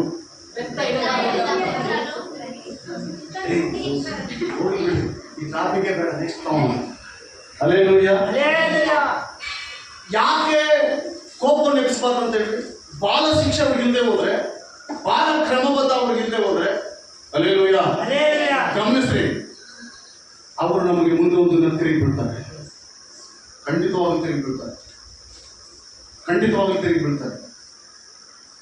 ಹಂಗೆ ಎಲ್ಲರೂ ಇರ್ತಾರೆ ಅಂತ ಹೇಳೋಕ್ಕಾಗಲ್ಲ. ದೇವ್ರ ಮಕ್ಕಳೇ, ಪ್ರಪಂಚದಲ್ಲಿ ಈಗಾಗಲೇ ನೋಡ್ತಾ ಇದ್ದೀವಿ, ಭಯಂಕರವಾದ ಸಿಚುವೇಶನ್ಗಳು ನೋಡ್ತಾ ಇದ್ದೀವಿ ನಾವು. ಕ್ರಮವಿಲ್ಲದೆ ಸಿಚುವೇಶನ್ಗಳು, ತಂದೆ ತಾಯಿಗಳು ವಿಧೇಯರಿಲ್ಲದೆ ಬಡಿಯೋರು ಎಷ್ಟೋ ಜನ ನಾವು ನೋಡ್ತಾ ಇದ್ದೀವಿ. ತಂದೆ ತಾಯಿಗಳು ನಿರಾಕರಿಸುವವರು ಕೆಲವರು ನೋಡ್ತಾ ಇದ್ದೀವಿ. ನನಗೆ ಅನಿಸ್ತಾ ಇದೆ ಆದ್ಮೇಲೆ ದೇವರ ಕೃಪೆ ನಮ್ಮ ಮೇಲೆ ಇರುವುದಾದ್ರೆ ನಾವು ಆ ಕೃಪೆಯಲ್ಲಿ ದೇವರು ನಮ್ಮ ಮಕ್ಕಳನ್ನು ತಿಂತಾ ಹೋಗ್ಬೇಕು. ಒಂದು ದಿವಸ ಅವ್ರು ಸರಿಯಾಗಲ್ಲ. ಬಾಲ ಶಿಕ್ಷೆ ಅಂತ. ಎಂತ ಶಿಕ್ಷೆ ಹೇಳ್ರಿ? ಓದಪ್ಪ. ತಂದೆಗಳೇ, ನಿಮ್ಮ ಮಕ್ಕಳಿಗೆ ಕೋಪವನ್ನು ಎಬ್ಬಿಸದೆ ಹಾ. ಕರ್ತನಿಗೆ ಮೆಚ್ಚುಗೆಯಾಗಿರುವ ಬಾಲ ಶಿಕ್ಷೆಯನ್ನು ಹಾ. ಬಾಲೋಪದೇಶವನ್ನು ಮಾಡುತ್ತಾ ಬಾಲ ಶಿಕ್ಷೆಯನ್ನು ಫಸ್ಟ್ ಏನಂತ ಬರೆದಿದ್ದ ಶಿಕ್ಷೆ, ತದನಂತರ ಉಪದೇಶ. ಅಲ್ಲೇಲೂಯಾ. ಫಸ್ಟ್ ಸರ್ ಏನಾಗ್ತದೆ ಹೇಳ್ರಿ? ಉಪದೇಶ, ಬಾಲ ಶಿಕ್ಷೆ ಕೊಡು, ಹಾ ಆಮೇಲೆ ಬಾಲೋಪದೇಶ ಮಾಡು. ಹಾ ಬಾಲೋಪದೇಶವನ್ನು ಮಾಡುತ್ತಾ ಅವರನ್ನು ಸಾಕಿ ಸಲಿಯಿರಿ. ಏನ್ ಮಾಡ್ರಿ? ಸಾಕಿರಿ, ಸಲಿಹಿರಿ. ನಾವು ಸಾಕಿ ಸಲುತ್ತಾ ಇದ್ದೀವಿ ಪಾಸ್ಟ್ರೆ, ಆದ್ರೆ ನಮ್ಮ ಮಕ್ಕಳು ಒಂದು ಕ್ರಮದಲ್ಲಿಲ್ಲ, ನಮ್ಮ ಮಗಳು ಒಂದು ಕ್ರಮದಲ್ಲಿಲ್ಲ, ನಮ್ಮ ಮಗ ಒಂದು ಕ್ರಮದಲ್ಲಿ ಇಲ್ಲ ಅಂದ್ರೆ ಫಾಲ್ಟಿ ಎಲ್ಲೆಲ್ಲ ಅಲ್ಲಿ ದೇವರ ಉಪದೇಶದ ಕೊರತೆ ಇದೆ, ದೇವರ ದೈವ ಭಯದ ಕೊರತೆ ಇದೆ, ಕ್ರಮದ ಕೊರತೆ ಇದೆ. ಕ್ರಮ ಇಲ್ಲದೆ ಹೋದಲ್ಲಿ ಒಂದು ಬಿಲ್ಡಿಂಗ್ ಕಟ್ಬೇಕಂದ್ರೆ ಕ್ರಮ ಬೇಕು, ಹೌದಾ ಇಲ್ಲ? ಒಂದು ಮನೆ ಕಟ್ಬೇಕಂದ್ರೆ ಕ್ರಮ ಬೇಕು. ಅದಕ್ಕೆ ಸಾಕಾದಷ್ಟು ಪ್ರಯಾಸ ಇರ್ತದೆ. ಹಾಗೆ ಒಂದು ಕುಟುಂಬವನ್ನು ಕೂಡ ಕ್ರಮವಾಗಿ ತರಬೇಕಂದ್ರೆ ದೇವರ ಉಪದೇಶ ಬೇಕು, ದೇವರ ವಾಕ್ಯ ಬೇಕು, ದೇವರ ದೈವಿಕ ಭಯದಿಂದ ಅವರನ್ನು ನಾವು ನಡೆಸಬೇಕು. ಆಗ ಮುಂದೆ ಒಂದು ದಿನ ಅವರು ಪ್ರಯೋಜನಕವಾಗಿ ಮಾಡ್ತಾರೆ ಹೊರತು ಇಲ್ಲದೆ ಹೋದ್ರೆ ಅವರು ಬಹಳ ಶತ್ರುಗಳಾಗಿ ಮಾಡ್ತಾರೆ. ದೇವರ ವಾಕ್ಯ ಇರ್ತದೆ, ನಮ್ಮ ಮಕ್ಕಳೇ ನಮಗೆ ಶತ್ರುಗಳಾಗ್ತಾರೆ. ಅಲ್ಲೇಲೂಯಾ. ಎಷ್ಟು ದಿನ ಕರ್ತ ಆಗ್ತದೆ ಈ ವಾಕ್ಯ? ದೇವರು ಈ ಮುಂಜಾನೆ ನಮ್ಮೆಲ್ಲರನ್ನು ದರ್ಶಿಸಲಿ, ಈ ಮುಂಜಾನೆ ಎಲ್ಲ ನಮ್ಮ ದರ್ಶಿಸಲಿ, ಎಲ್ಲರನ್ನು ದರ್ಶಿಸಲಿ. 404 ವಾಕ್ಯ 10-11. 404 ವಾಕ್ಯ 10-11. ದಯಮಾಡಿ ಎಲ್ಲರೂ ಓದೋಣ. ತಂದೆ ತಾಯಿಗಳನ್ನು ಸನ್ಮಾನ ಮಾಡುವ ವಿಷಯದಲ್ಲಿ ನಿರಾಕರಿಸದೆ ದೇವರು ನಮ್ಮೆಲ್ಲರನ್ನು ಆಶೀರ್ವಾದ ಮಾಡಲಿ. ಕಂದ, ಆಲಿಸಿ ನನ್ನ ಮಾತನ್ನು ಕೇಳು. ಏನ್ ಮಾಡು ಕಂದ? ಕಂದ, ಆಲಿಸಿ ನನ್ನ ಮಾತುಗಳನ್ನು ಕೇಳು. ಕೇಳಿದರೆ ನಿನ್ನ ಜೀವಮಾನದ ವರ್ಷಗಳು ಹೆಚ್ಚುವವು. ಏನಾಗ್ತಾವ ಅಂತ ಹೇಳ್ರಿ? ದೇವರ ಮಾತು ಕೇಳುವುದರಿಂದ ದೇವರು ನಮಗೆ ಈಗ ತಂದೆ, ಅಲೋ, ದೇವರು ನಮಗೆ ತಾಯಿ. ಹಾಗೆ ಭೌತಿಕವಾದ ಲೋಕದಲ್ಲಿ ಕೆಲವು ತಂದೆ ತಾಯಿಗಳು ನಾವಿದ್ದೀವಿ. ಅದರಲ್ಲಿ ನಾವು ಕ್ರಮ ತಪ್ಪಿಸಬಾರ್ದು. ಮಕ್ಕಳಿಗೆ ನಾವು ಕೂಡ ದೇವರ ಬಳಿಯಲ್ಲಿ ಕ್ರಮ ತಪ್ಪಬಾರ್ದು. ವಾಕ್ಯ ಇರ್ತದೆ, ಆ ದೇವರ ವಾಕ್ಯ ನಮಗೆ ಇದನ್ನು ಎಚ್ಚರಿಸ್ತಾ ಇದೆ. ಕಂದ, ಆಲಿಸಿ ನನ್ನ ಮಾತುಗಳನ್ನು ಕೇಳು. ಆಲಿಸಿ ನನ್ನ ಮಾತುಗಳನ್ನು ಕೇಳು. ಕೇಳಿದರೆ ನಿನ್ನ ಜೀವಮಾನದ ವರ್ಷಗಳು ಹೆಚ್ಚುವವು. ನಿನ್ನ ಜೀವಮಾನದ ವರ್ಷಗಳು ಏನಾಗುವವು? ಹೆಚ್ಚುವವು. ನಾನು ಜ್ಞಾನ ಮಾರ್ಗವನ್ನು ಉಪದೇಶಿಸಿ ಧರ್ಮ ಮಾರ್ಗದಲ್ಲಿ ನಿನ್ನನ್ನು ನಡೆಸುವೆನು. ಯಾವ ಮಾರ್ಗದಲ್ಲಿ ನಡೆಸಲಂತ ದೇವರು ದೇವರು ನಮಗೆ ಏನ್ ಮಾಡ್ತಾರಂತ ಆತನ ಕೈಯಲ್ಲಿ ನಾವಿದ್ರೆ ನೀನ್ ನಡೆಯಕ್ಕಾಗಲ್ಲ. ಈ ಲೋಕದಲ್ಲಿ ಯಾರು ನಡೆಯಕ್ಕಾಗಲ್ಲ. ಮತ್ತೊಂದು ಸಾರಿ ಹೇಳ್ತದೆ, ಗಮನಿಸಿ, ಈ ಲೋಕ ಒಂದು ಬಲೆ, ಈ ಲೋಕ ಒಂದು ಅದರಲ್ಲಿ ಒಂದು ಸಾರಿ ನೀನು ಸಿಗಿಬಿದ್ರೆ ಸಾಕು, ಜೀವಿತವೆಲ್ಲ ಕೂಡ ಸ್ಪಾಯ್ಲ್ ಆಗ್ತದೆ. ಆಗ ದೇವರ ಕೈಯಲ್ಲಿ ನೀನಿದ್ರೆ ಆ ಬಲೆಗೆ ನಿನ್ನನ್ನು ತಪ್ಪಿಸಿ ಕಾಪಾಡಲಿಕ್ಕೆ ಶಕ್ತನು. ಅದಕ್ಕೆ 91ನೇ ಕೀರ್ತನೆ ದೇವರ ವಾಕ್ಯ ಹೇಳ್ತದೆ, ಇಗೋ ನಿನ್ನನ್ನು ಬೇಟೆಗಾರನ ಬಲೆಯಿಂದಲೂ ಮರಣಕರ ವ್ಯಾಧಿಯಿಂದಲೂ ನಾನು ನಿನ್ನನ್ನು ತಪ್ಪಿಸಿ ಕಾಪಾಡಲು ಶಕ್ತನು. ಯಾರ ಬಲೆಯಿಂದ? ಬೇಟೆಗಾರನ ಬಲೆಯಿಂದ. ಲೋಕವೆಂಬ ಪಾಪ, ದುರಾತ್ಮ, ಅಂಧಕಾರ ಶಕ್ತಿ, ಕೆಡುಕನ ಅಗ್ನಿ ಬಾಣಗಳಿಂದ ತಪ್ಪಿಸಿ ಆತನು ಕಾಪಾಡಲಿಕ್ಕೆ ಶಕ್ತನು. ಒಂದು ಸಾರಿ ಈ ಲೋಕದಲ್ಲಿ ಅಡೆಕ್ಟ್ ಆದ್ರೆ ಅನೇಕ ವರ್ಷಗಳ ಆಶೀರ್ವಾದ ಇವೆಲ್ಲ ಸ್ಪಾಯ್ಲ್. ಎಲ್ಲಿ ನಾವು ನೀತಿ ಅನ್ನೋದು ಎಂದು ಕೇಳ್ತಾನೆ, ಎಲ್ಲಿ ನಿನ್ನ ಪರಿಶುದ್ಧತೆ? ನೀನೇನು ನಿನ್ನ ಕ್ರಮ? ಇಷ್ಟು ಸಭೆಗೆ ಹೋಗಿದ್ಯಾ? ಸಭೆಯಲ್ಲಿದ್ಯಾ? ನಿನಗೆ ಉಪದೇಶ ಮಾಡಲಿಲ್ವಾ ಅಂತ ನೀನು ಒಂದು ಸಾರಿ ಮತ್ತೆ ದೇವಾ ನನ್ನ ಉಪದೇಶಕರ ಮಾತು ಕೇಳಿಲ್ಲ, ಅವತ್ತು ಬೋಧನೆ ಮಾಡಿದ್ರು, ನನ್ನ ದೈವ ಸೇವಕರ ಬೋಧನೆ ಮಾಡಿದ್ರು, ಆದರೆ ನಾನು ಅದನ್ನು ಕೇಳಿಲ್ಲ ಅಂತೇಳಿ ದೇವರ ಮುಂದೆ ನವ ಹೇಳಿದ್ರೆ ದೇವರು ಅದನ್ನು ಅಂಗೀಕರಿಸಲ್ಲ, ಪ್ರೇರೆ ನಿರಾಕರಿಸಲ್ಲ. ಆದ್ರಿಂದ ಬಹಳ ಜಾಗ್ರತೆಯಿಂದ ನಾವು ಆ ಪಯಣ ಮಾಡಬೇಕಾಗ್ತದೆ. ಹಾಗೆ ದೇವರ ಆಶೀರ್ವಾದ ಪ್ರತಿ ಹೆಜ್ಜೆಯಲ್ಲಿದೆ. ಫಸ್ಟ್ ಈ ಲೋಕದಲ್ಲಿ ನಾವು ಯಾರನ್ನು ಸನ್ಮಾನಿಸಬೇಕು? ತಂದೆ ತಾಯಿಗಳನ್ನು. ಅಲ್ಲೆಲ್ಲೂಯ್ಯ. ನೆಕ್ಸ್ಟ್ ದೇವರ ವಾಕ್ಯವನ್ನು, ದೇವರೇ ನಮಗೆ ತಂದೆ, ದೇವರೇ ನಮಗೆ ತಾಯಿ, ಆತನ ಉಪದೇಶವನ್ನು ಕೂಡ ನಾವು ಗಮನಿಸಬೇಕು, ಅದನ್ನು ಪಾಲಿಸಬೇಕು. ಅದನ್ನು ಪಾಲಿಸದೆ ಹೋದ್ರೆ ನಾವು ಸಭೆಯಲ್ಲಿ ಸುಮ್ಮನೆ ಬಂದು ಹೋಗ್ತಾ ಇರ್ತೀವಿ ಅಷ್ಟೇ. ಸಭೆ ಮೆಂಬರ್ ಆಗಿ ಬರೋ ತಪ್ಪಿಲ್ಲ, ಆದರೆ ಪಾಲಿಸುವ ವಿಷಯದಲ್ಲಿ ಬಹಳ ಜಾಗೃತಿಯಿಂದ ಕಾಪಾಡಿಕೊಳ್ಬೇಕು. ಆ ವಾಕ್ಯ ನೆಕ್ಸ್ಟ್ ಸ್ವಲ್ಪ ನಾನು ಜ್ಞಾನ ಮಾರ್ಗವನ್ನು ಉಪದೇಶಿಸಿ ಧರ್ಮ ಮಾರ್ಗದಲ್ಲಿ ನಿನ್ನನ್ನು ನಡೆಸುವೆನು. ನೀನು ನಡೆಯುವಾಗಲೂ ನಿನ್ನ ಹೆಜ್ಜೆಗೆ ಇಕ್ಕಟ್ಟಾಗದು, ಓಡಿದರೆ ಮುಗಿರಿಸುವುದೇ ಇಲ್ಲ. ಯಾವುದರಿಂದ? ದೇವರ ವಾಕ್ಯವನ್ನು ಕಲಿಯುವುದರಿಂದ, ದೇವರ ವಾಕ್ಯ ಉಪದೇಶ ಕೇಳುವುದರಿಂದ, ದೇವರ ಆಜ್ಞೆ ಕೈಗೊಳ್ಳುವುದರಿಂದ ನಮ್ಗೆ ಏನಾಗಲ್ಲ ಅಂತ ನಾವು ಈಗಾಗಲೇ ನೋಡಿದ್ವಿ. ಲೋಕ ಒಂದು ಬಲೆ, ಜೇಡರ ಬಲೆ, ಅದರಲ್ಲಿ ಬಿಡಬಾರ್ದ? ಅದರಲ್ಲಿ ಬಿದ್ದವರು ಮತ್ತೆ ಹಿಂತಿರುಗಿ ಬರಕ್ಕಾಗಲ್ಲ.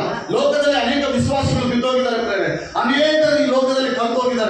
ಅವ್ರು ಹೆಂಗಿದ್ದಾರೆ ಅಂದ್ರೆ ಭಾನುವಾರದ ಕ್ರೈಸ್ತವರು. ನಾವು ಅವಾಗ ಹಾಡಾಡ್ತಿರ್ತೀವಲ್ಲ, ಭಾನುವಾರ ಕ್ರೈಸ್ತನಾಗಿ ಇರಬೇಡ ಅಂತ. ಆ ರೀತಿ ಭಾನುವಾರದ ಕ್ರೈಸ್ತವರು.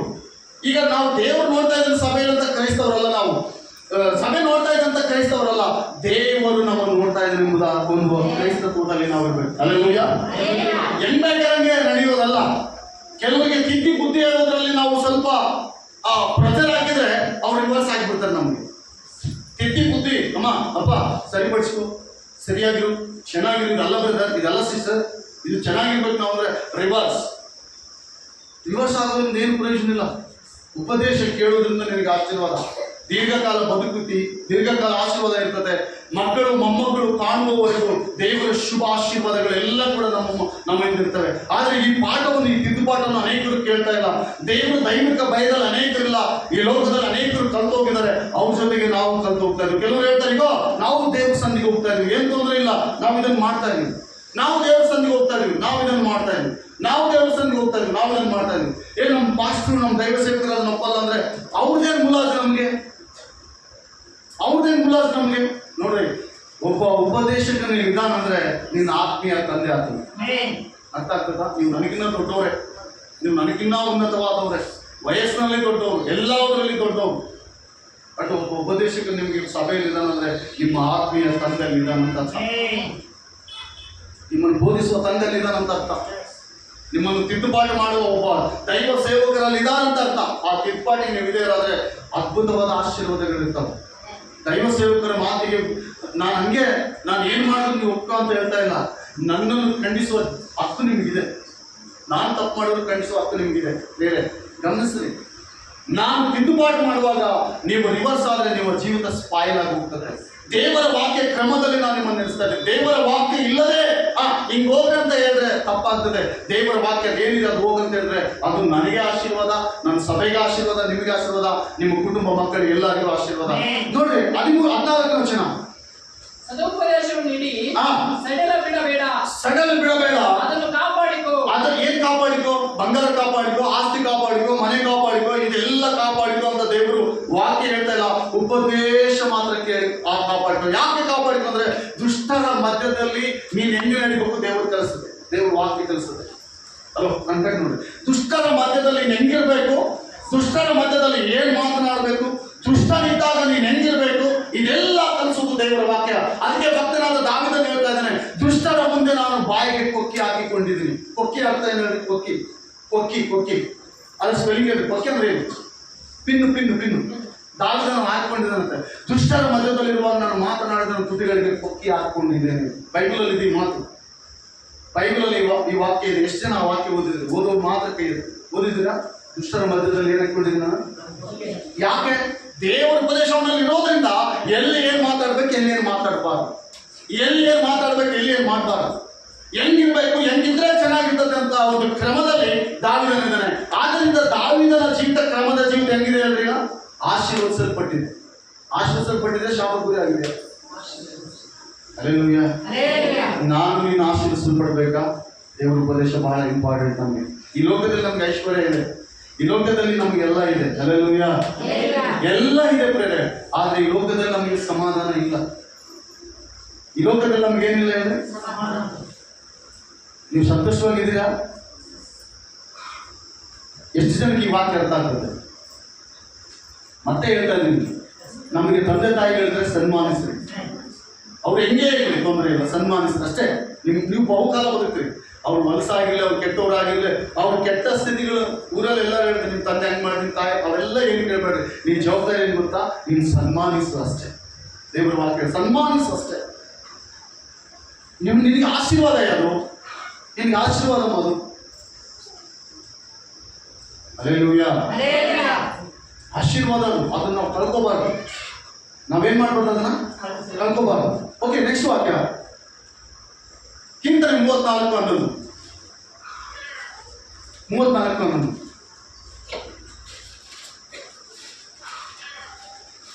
ಮಕ್ಕಳಿರ ಬನ್ನಿರಿ, ಮಕ್ಕಳಿರ ಬನ್ನಿರಿ, ಬನ್ನಿರಿ, ನನ್ನ ಮಾತನ್ನು ಕೇಳಿರಿ. ಏನೇನೋ? ನನ್ನ ಮಾತನ್ನು ಕೇಳಿರಿ, ನಾನು ಯೆಹೋವನ ಭಯವನ್ನು ನಿಮಗೆ ಕಲಿಸುವೆನು. ಏನ್ ಭಯ ಕಲಿಸ್ತಾನಂತ? ದೇವರ ಭಯ ನಮ್ಮ ಮಕ್ಕಳಿಗಿದೆಯಾ? ಇಲ್ಲಿರುವ ಅನೇಕ ತಾಯಂದಿರು ನಾನು ಕೇಳ್ತಾ ಇದ್ದೀನಿ, ಬೇರೆ ದೇವರ ಭಯ ನಮ್ಮ ಮಕ್ಕಳಿಗಿದೆಯಾ? ದೇವರ ಸನ್ಮಾರ್ಗದಲ್ಲಿ ನಾವು ನಡೆಸ್ತಾ ಇದೀವ? ದೇವರ ಆತ್ಮೀಯ ಸ್ಥಿತಿಯಲ್ಲಿ ನಾವು ನಡೆಸ್ತಾ ಇದೀವ? ಅವಕಾಶಗಳು ಬಂದಾಗ ಮಕ್ಕಳನ್ನು ದೂರಿಟ್ಟು ದೇವರ ವಾಕ್ಯಕ್ಕೆ ದೂರಿಟ್ಟು ಅವ್ರು ದೇವರ ವಾಕ್ಯ ಕಲಿಯಕ್ಕಾಗಲ್ಲ. ದೇವರ ವಾಕ್ಯಕ್ಕೆ ಅವ್ರನ್ನ ಹತ್ರ ಮಾಡ್ಬೇಕು. ದೇವರ ವಾಕ್ಯಕ್ಕೆ ಅವ್ರನ್ನ ಹತ್ರ ಮಾಡ್ಬೇಕು. ದೇವರ ವಾಕ್ಯಕ್ಕೆ ಹತ್ರ ಮಾಡಿದ್ರೆ ಅವ್ರ ಅಭಿವೃದ್ಧಿ ಆಶೀರ್ವಾದದಲ್ಲಿರ್ತಾರೆ. ಭಕ್ತನಾದ ದಾವೀದನು ಅದೇ ಹೇಳ್ತಾ ಇದ್ದಾನೆ, ಇಗೋ ಮಕ್ಕಳಿಗ ಬನ್ನಿರಿ, ನನ್ನ ಮಾತುಗಳನ್ನು ಕೇಳಿರಿ, ನಾನು ಯೆಹೋವನ ಭಯವನ್ನು ನಿಮಗೆ ಕಲಿಸುವೆನು. ನೀವು ದೀರ್ಘ ಆಯಾಸವು ಬೇಕೋ, ಬಹು ದಿವಸ ಬದುಕಿ ಸುಖವನ್ನು ಅನುಭವಿಸಬೇಕು, ಹಾಗಾದರೆ ಕೆಟ್ಟದ್ದಕ್ಕೆ ಹೋಗದಂತೆ ನಾಲಿಗೆಯನ್ನು ಕಾದುಕೋ. ವಂಚನೆ ಮಾತುಗಳಿಗೆ ಬಿಡು. ತುಟಿಗಳ ಓದಪ್ಪ. ವಂಚನೆ ಮಾತುಗಳಿಗೆ ಬಿಡದೆ ತುಟಿಗಳನ್ನು ಇಟ್ಟುಕೋ. ಏನೋ ವಂಚನೆ ಮಾತು ಯಾವುದು ಸಾಧ್ಯ? ಲೋಕದಲ್ಲಿ ಯಾರಾದ್ರೂ ಕಲಿಸ್ತಾರೆ ನಮ್ಗೆ? ಲೋಕದಲ್ಲಿ ಈ ಪ್ರೀತಿ ಇದೆಯಾ ಪ್ರಿಯ ಆತ್ಮೀಯ ನನ್ನ ಸಹೋದರ? ಲೋಕದಲ್ಲಿ ಈ ರೀತಿ ಯಾರಾದ್ರೂ ನಮ್ಗೆ ಉಪದೇಶ ಮಾಡುವವರಿದ್ದಾರ? ದೇವರ ಸನ್ನಿಧಿಯಲ್ಲಿ ಮಾತ್ರ ಈ ಅಮೂಲ್ಯವಾದ ಮಾತುಗಳು ನಮಗೆ ಸಿಗಲ್ಲ. ದೇವರ ಸನ್ನಿಧಿ ಬಿಟ್ಟು ನಂತರ ಹೊರಗಡೆ ಹೋಗ್ರಿ. ಈಗ ಹೊರಗಡೆ ಬಸ್ ಹೋದ್ರು ಕೂಡ ಎಲ್ಲ ಕಿರಿಕಿರಿನೇ. ಇಲ್ಲಿಂದ ಸಮಾಧಾನ ಸ್ವಲ್ಪ ದುಷ್ಟರ ಮಧ್ಯದಲ್ಲಿ ಇಟ್ಬಿಟ್ಟು ಮತ್ತೆ ಅವರಿಂದ ದೂರ ಹೋಗ್ಬೇಕು ಅನ್ಸತ್ತೆ. ಕೆಲವರಿಗೆ ದುಷ್ಟರ ಮಾತು ಕೇಳ್ಬೇಕಾದ್ರೆ ಕಿವಿ ಅಗಲವಾದ್ರೆ ಅಲ್ಲೇ ಇರ್ತೀವಿ ನಾವು. ದುಷ್ಟರ ಮಾತುಗಳಿಗೆ ದೂರ ಹೋಗ್ಬೇಕು. ಆ ಮಾತುಗಳನ್ನ ನಾವು ಅಂಗೀಕರಿಸಬಾರ್ದು. ಆ ವಾಕ್ಯ ಹೇಳ್ತದೆ, ಬನ್ನಿರಿ ನಾವು ಯೆಹೋವನ ಭಯವನ್ನು ಕಲಿಸೋರು. ಮಕ್ಕಳಿಂದ ಬನ್ನಿರಿ, ಯೆಹೋವನ ಭಯವನ್ನು ಕಲಿಸೋರು. ಯೆಹೋವನ ಭಯಭಕ್ತಿ ಉಳ್ಳವರಿಗೆ ಏನಾಗ್ತದೆ? ಮೇಲಾಗ್ತದಂತ. ಯೆಹೋವನ ಭಯಭಕ್ತಿಯಲ್ಲಿದ್ದ ಮಕ್ಕಳು ತಪ್ಪಿ ಹೋಗ್ಲಿಕ್ಕೆ ಸಾಧ್ಯ ಇಲ್ಲ. ಯೆಹೋವನ ಭಯಭಕ್ತಿಯಲ್ಲಿರುವ ಮಕ್ಕಳು ತಪ್ಪು ಮಾಡಲಿಕ್ಕೆ ಕೂಡ ಸಾಧ್ಯ ಇಲ್ಲ. ಒಂದು ವೇಳೆ ತಪ್ಪು ಮಾಡಿದ್ರು ಅದನ್ನು ತಿದ್ದಿಕೊಳ್ಳಿಕ್ಕೆ ಹಲವಾರು ಪ್ರಯತ್ನ ಮಾಡ್ತಾರೆ. ಆದರೆ ಅದನ್ನು ಅರಿದವರು ತಪ್ಪುಗಳ ಮೇಲೆ ತಪ್ಪು ಮಾಡ್ತಾರೆ.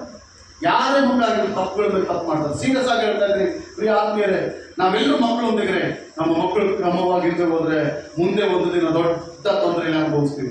ನಾವು ಕ್ರಮವಾಗಿ ದೇವರ ಸಂಧಿಯಲ್ಲಿ ಹೋದ್ರೆ ಮುಂದೆ ನಮಗೆ ಕೂಡ ಎಫೆಕ್ಟ್ ಇದೆ. ಕ್ರಮವಾಗಿದ್ರೆ ಬಹುಕಾಲ ಬದುಕುವಿ. ಎಲ್ಲ ಕೇಳಿನಿಂದ ತಪ್ಪಿಸಿದಂತ ದೇವರು. ಅದನ್ನು ವಾಕ್ಯ ಹೇಳ್ತದೆ, ಎಲ್ಲ ಕೇಳಿನಿಂದ ನಾನು ನಿನ್ನನ್ನು ತಪ್ಪಿಸಿ ಕಾಪಾಡುವೆನು. ನನ್ನ ಮಾತುಗಳು ಕೇಳಿದ್ರೆ, ಯಾರ ಮಾತುಗಳು ಕೇಳಿದ್ರೆ? ದೇವರ ಮಾತು ಕೇಳಿದ್ರೆ. ದೇವರ ಮಾತು ಕೇಳುವುದರಲ್ಲಿ ನಮಗೆ ಶ್ರದ್ಧೆ ಆಸಕ್ತಿ ಇದೆಯಾ? ದೇವರ ಮಾತನ್ನು ಅಂಗೀಕರಿಸ್ತಾ ಇರುವ ಆತನ ಪ್ರೀತಿಯಿಂದ ನಮ್ಮನ್ನು ಕರೀತಾ ಇದ್ದಾನೆ, ಮಗನೇ ನನ್ನ ಉಪದೇಶವನ್ನು ಆಲಿಸು, ನನ್ನ ಜ್ಞಾನದ ಮಾತುಗಳನ್ನು ಕೈಗೊಂಡು ಬಾಳು, ಆಗ ನಿನ್ನ ಜೀವಮಾನದಲ್ಲೆಲ್ಲ ಸುಖವಾಗಿರ್ತದೆ. ಈಗ ನಮಗಿಬ್ಬರು ಮಕ್ಕಳಿದ್ದಾರೆ ಅಂದ್ಕೊಂಡು, ನಮ್ಮ ಮಕ್ಕಳು ಚೆನ್ನಾಗಿದ್ರೆ ನಮಗೆ ಸಂತೋಷನಾ? ಚೆನ್ನಾಗಿದ್ರೆ ಸಂತೋಷನ? ನಿನ್ನ ಮಗ ಹಂಗದ ನೋಡಪ್ಪ, ನಿನ್ನ ಮಗಳ ಹಂಗದ ನೋಡಂದ್ರೆ ಹೆಂಗೆ ಆಗ್ತದೆ? ಅಲ್ಲೇಲೂಯಾ. ಮಕ್ಕಳು ಹೆಂಗಿರ್ಬೇಕು ಹೇಳ್ರಿ? ನಾವು ಏನು ಕೋರ್ತೀವಿ ಹೇಳ್ರಿ? ನಮ್ಮ ಮಕ್ಕಳು ಒಳ್ಳೆ ಪ್ರೆಸೆಂಟೇಷನ್ ಅಲ್ಲಿ ಇರ್ಬೇಕು, ಒಳ್ಳೆ ಪೊಸಿಷನ್ ಅಲ್ಲಿ ಇರ್ಬೇಕು. ದೇವರು ನಮ್ಮನ್ನು ಏನು ಕೊಡ್ತಾನೆ ಹೇಳಿ? ನಮ್ಮಿಂದ ದೇವರು ಏನು ಕೊಡ್ತಾನೆ? ನಾವು ನಮ್ಮ ಮಕ್ಕಳಿಗೆ ಹಿಂಗಿರ್ಬೇಕಂತ ಹೇಳಿದ್ರೆ ದೇವರು ನಮ್ಮಿಂದ ಏನೋ ಒಂದು ಕೋರ್ತಾ ಇರ್ತಾನಲ್ಲ, ನಾವು ಕೂಡ ಅದೇ ಪೊಸಿಷನ್ ಅಲ್ಲಿ ಇರ್ಬೇಕಂತ ದೇವರು ಹೇಳ್ತಾನಲ್ಲ. ದೇವ್ರನ್ನ ದುಃಖಪಡಿಸಿ ನಮಗೆ ಅಷ್ಟು ಒಳ್ಳೇದ? ದೇವ್ರನ್ನ ದುಃಖಪಡಿಸೋದ್ರಿಂದ ನಮಗೇನಾದ್ರೂ ಮೇಲಾಗ್ತದ? ದೇವರು ನಮ್ಮ ಸ್ಥಿತಿಗತಿಗಳು ನೋಡಿ, ನಮ್ಮ ಕ್ರಿಯೆ ಕ್ರಮ ನೋಡಿ ದುಃಖ ಪಟ್ಟರೆ ದೇವರಿಗೆ ಸಂತೋಷನ? ಇಲ್ಲ. ಅದರಿಂದ ಏನ್ ಲಾಭ ಇಲ್ಲ. ಹಲ್ಲೆಲೂಯಾ. ಜ್ಞಾನೋಕ್ತಿ 10ನೇ ಅಧ್ಯಾಯ ಮೊದಲ ವಚನ. ಜ್ಞಾನೋಕ್ತಿ 10 ಮೊದಲು. ಯೆಹೋವನೇ, ನೀನು ಯಾಕೆ ದೂರವಾಗಿ ನಿಂತಿದ್ದಿ? ಜ್ಞಾನೋಕ್ತಿ 10 ವಾಕ್ಯ 1. ಮಗನು ಜ್ಞಾನಿಯಾದರೆ ತಂದೆಗೆ ಸುಖ. ಏನೋ? ಮಗನು ಜ್ಞಾನಿಯಾದರೆ ತಂದೆಗೆ ಸುಖ. ಹೇಳ್ರಿ, ಎಲ್ಲ ಹೇಳ್ರಿ ನೋಡಿ ವಾಕ್ಯ. ಮಗನು ಜ್ಞಾನಿಯಾದರೆ ತಂದೆಗೆ ಸುಖ, ಅಜ್ಞಾನಿಯಾದರೆ ತಾಯಿಗೆ ದುಃಖ.